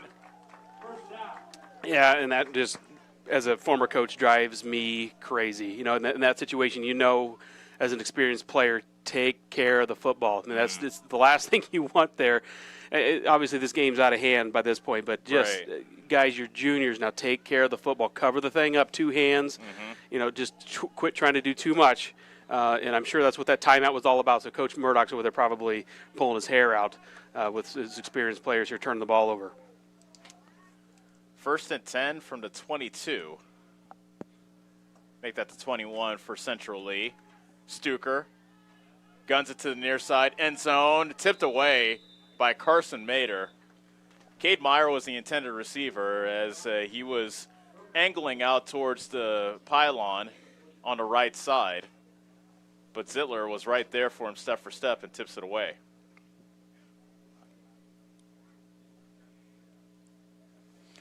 That stops the clock with 1:23 remaining. Shout is starting quarterback. Don't see him on the field. He left after getting injured earlier in the quarter, and it's been Dylan Stuker who's been taking over for the Hawks since then. Yeah, and he, again, throws a nice ball. Got good stature, good height. Seems like he's pretty confident with the pass in the pocket. Stuker throws. It's a slant pattern, and it's almost intercepted. Just almost picked off. On the far side. That was Hoyt Zwoniarski, who almost came away with that interception. Good job, Hoyt. Yeah, there you go, Hoyt. Still not going to try that, huh? Nope. My name's been mispronounced my whole life, and it's not nearly as hard as that. So yeah, I thought I had a difficult last name. And good job. Look at Hoyt's name. You're like, yeah, that's you win, Hoyt. Yeah, that's Scrabble. He wins Scrabble, hands down. 3rd and 10 from the 21 of Davis County. Central Lee looking to punch it in one more time before the end of the game. Stuker with a screen. That's to Bryce Finney, and he gets pounded down Caden by Glosser. Yeah, that was Glosser at about the 26-yard line. That's a loss of 5. Yeah, Glosser, big physical corner over there. Not going to be fooled at all. Obviously, here passing situations for the Central Lee Hawks, and a good play by the junior who's been all over the place tonight again, making a good play there out of the corner position. 4th and 15 with 46 seconds remaining. Davis County defense would love to keep Central Lee out of the end zone, even though this game has been decided. Stuker to throw. Pressure coming. Throws for the end zone. Almost intercepted. Again, Zittler back there playing center field. Zittler had a chance to pick it off, as you said. He was playing center field, but it was Cade Meyer that kind of tipped it away from him, playing defensive back to prevent it, and it's a turnover on downs. Yeah, and Zittler's a smart kid, so I think he would have batted that one down. As much as he'd love to pad your stats late in the game here, that one would have been I guess you could have just intercepted and taken knees, but either way, he batted it down, and now we can take the knee and just put this one in the bag and get a W in Donaldson. Davis County has forced Central Lee to turn it over on downs 5 times in this game, and Mater does take a knee, and that should about do it. Play clock is at 35, but the game clock is at 20, and Davis County show some excitement over there, boys, with a 33-14 victory over Central Lee as they ruined the Hawks' homecoming in what was a very trying third quarter, but Davis County was able to make enough plays in the fourth quarter to really salt this one away. Yeah, a good win, but definitely some things to take away to build your practice plan around next week in preparation for going to West Burlington and seeing a little bit better caliber football team and the West Burlington Notre Dame Falcons. So Davis County defeats Central Lee by a final score of 33-14. We'll take a break, and when we come back, we'll go over the numbers of this game. We'll be back in 4 minutes to tell you all about this one on the Ottumwa Radio Group Sports Network. Hi, I'm Chris Ledke, owner of Pulaski Lumber. Whatever project you're working on, we have what you need. From shingles, new windows, siding, plumbing, or even nice new Milwaukee power tool. If we don't have it, we can order it. And if you need professional advice on a project, we're always happy to help. While you're here, check out our Makerspace building. Make plans to stop out every month on second Saturday for lots of vendors on hand. We look forward to meeting you at Pulaski Lumber, your start-to-finish lumberyard.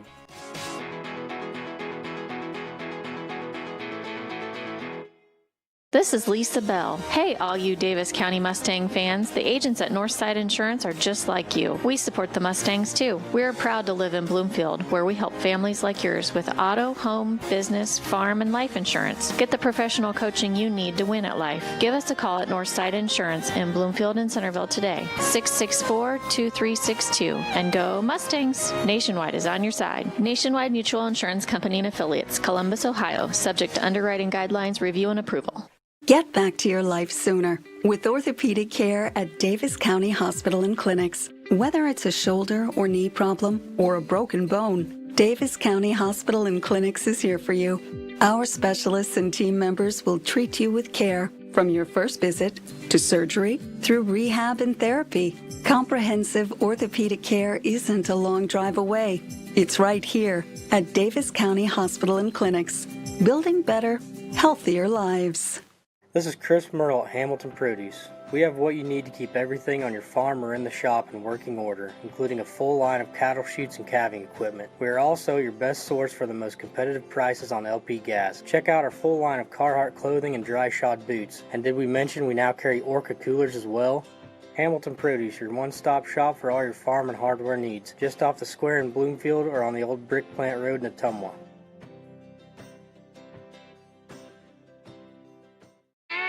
Hi, I'm Eric, owner of Spillman Auto Parts. We have thousands of used parts that would fix that annoying problem with your car. Dennis, Gary, and John are ready to take your call and save you money. You can also check out our eBay store and buy parts directly on our website at spillmanauto.com. And don't forget to check out our great selection of rebuildable cars, trucks, and SUVs. We look forward to meeting you at Spillman Auto Parts in Bloomfield. Go Mustangs! When it comes to the safety of your children, be sure to make the right choice when they start driving. At the Right Choice Driving School, they treat each student like family and do their utmost to provide each student with the necessary information and techniques to become a lifelong, safe, responsible driver. Sign up for driver's education today and you can start tomorrow. They are open to students in all Iowa districts. Go to therightchoicedrivingschool.com today for more information. Proud sponsor of the Davis County Mustangs. Yes, The great outdoors is wide open, so why not make the most of it? Expand your family's freedom with the off-road's best. Like the only built-in GPS that doesn't require a cell connection. And group tracking that lets you spread out and stay together. Upgrade your ride for as little as $5 a day. Polaris. Think outside. Stop into Slayton Polaris, located 8 miles south and west of Pulaski. The busy farming season is here, and Nutrient Ag Solutions in Bloomfield is the best place to go for all your seed and fertilizer needs. They're focused on one thing and one thing only, providing their customers with the best products and services to grow the best crops possible. Farmers call them today for liquid and dry fertilizers, starters, small seed, and corn and soybean seed. They also offer crop protection chemicals and custom applications. See why other area farmers are turning to Bob Lawson and the staff at Nutrient Ag Solutions in Bloomfield, where results in your field are always their first concern. You're watching Mustang football on the Tumblr Radio Sports Network. I ain't choose the gang, gang chose me. I'm a champion, I need some trophy. It was harrowing at times, but Davis County comes away with a 33-14 win over Central Lee. Welcome back to Donaldson, where Davis County has ruined the homecoming for Central Lee, winning 33-14. It was a 20-7 lead at halftime, Brad. Central Lee came out, scored on the opening drive to go 7-0. Davis County scores 20 unanswered. They take a 20-7 lead in the locker room, and then they go on a drive. And you think they got a break because they had the punt. And remember the offsetting penalties that occurred. They called illegal block in the back on Davis County, but they called unsportsmanlike conduct against Central Lee. So that gave Davis County new life. They get first and goal. But then on 4th and goal, Carson Mader throws his first interception of the season. Yeah, and something that we don't want to start, the track record of doing. Again, I anticipated a little bit of some setbacks this week. It's hard to come off of a loss like that if you have good momentum going. So we expected some setbacks here tonight. Feels much different to come out with a W with those setbacks happening. So resilient team here tonight. The interception got returned all the way back to the Davis County 7-yard line. Actually, it got after a unsportsmanlike penalty on the back end of it. Yep. Inside the 7, Connor Moore, who is their big back for Central Lee, he runs it in from 7 yards out, making it 20-14. And then it turns into, I know we'll have breakfast maybe when we wake up in the morning, but it turned into a bunch of turnovers. Yeah. That's all we saw when after it became a 20-14 lead. Davis County got the ball back, fumble. Central Lee gets the ball back, fumble. Davis County gets the ball back, fumble. Central Lee gets the ball back, interception. The second interception by Dawson Townsend, and that pretty much turned the tide. Late in the third quarter, that interception by Dawson Townsend. Yeah, we kept saying back and forth we go. You were saying seesaw, back and forth, and it was just kind of like who's gonna be the one to just right the ship and get things going. It was Dawson Townsend, who has kind of been all over the field on defense, has made several interceptions now on the season. A guy who just has good field awareness, able to come away with a pick, and that one kind of righted the ship for us to give us something going, and we got the ball going on offense. That was towards the tail end of the third quarter. Davis County took over at the Central Lee 43. Their drive went into the fourth quarter, and then Carson Mader connected with his turned out to be his favorite target of the season, Caden Glosser. The 7th time already he caught a touchdown pass, and they just have that connection that you see that the top wide receiver and the quarterback have. Yeah, both juniors. They've been doing that a long time, and you can tell they put that time in this summer. Even though all of the question marks coming into the season, they were putting the time in not only in the weight room but on the field. Obviously, because their connections have been fantastic and really right on the money. Amen to that. Extra point was no good, but that made it a 26-14 ball game. And then Central Lee, they turned it over on downs. Davis County got the ball back. They went on another drive, and this time Clayton Smith, who scored a touchdown in the first half, Carson Mader, and a beautiful play design, a fake to Smith.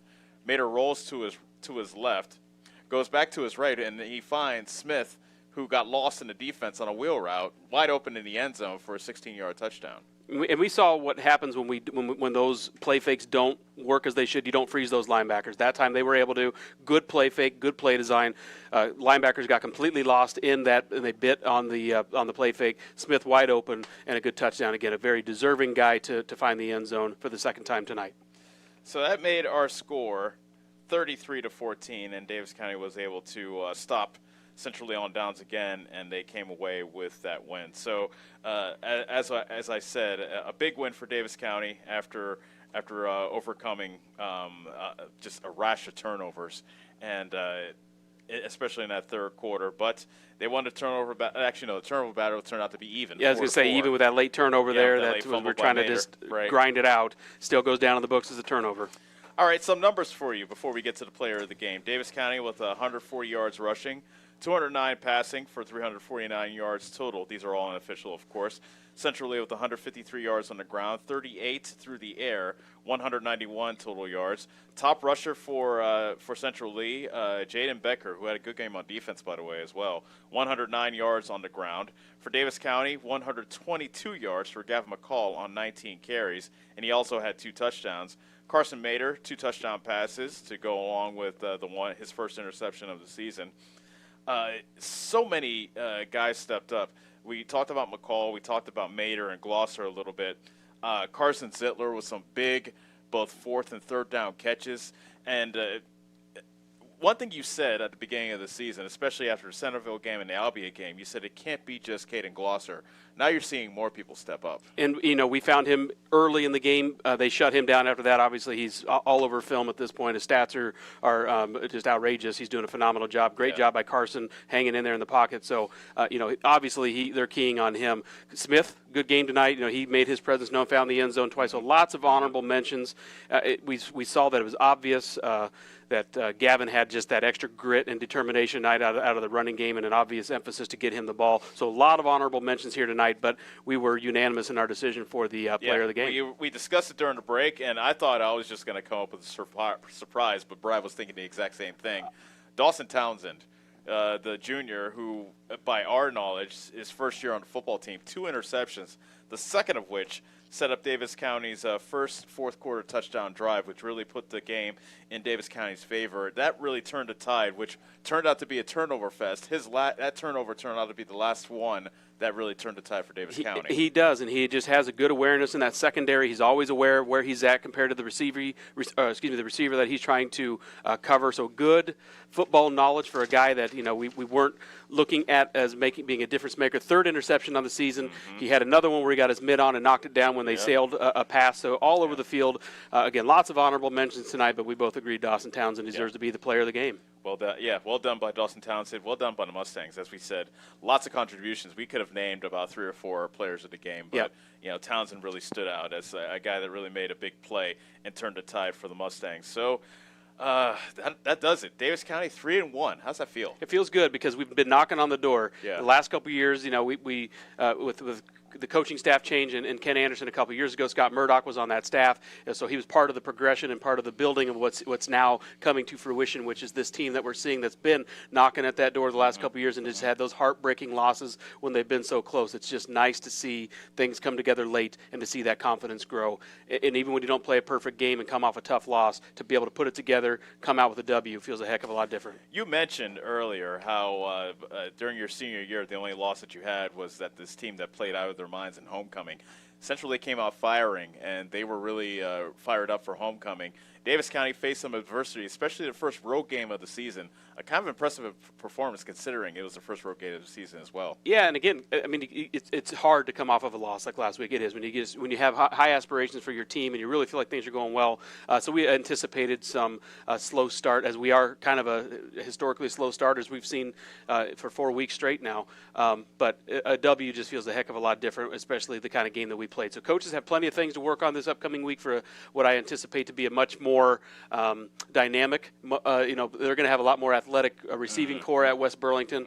Just knowing the history of the program a little bit and what they've had in the track and field over the last 5, 6, 7 years, anticipate a lot more athletic ability out of the receiving core. So something we're going to have to keep in mind because Central Lee could not get anything going tonight out of the pass. So that does it for today, for this week's game. Yeah, like you said, next week.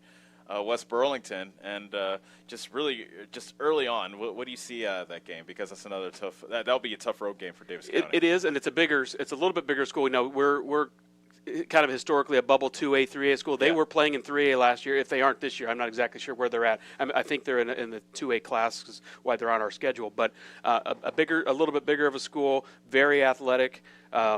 and a lot of pride in that program, a program that I developed through. That's what I came through. So going to go back to my alma mater next week and see what they bring. I know the coach a little bit. I kind of looked up to the guy. He was a little older than me, Jay Eilers.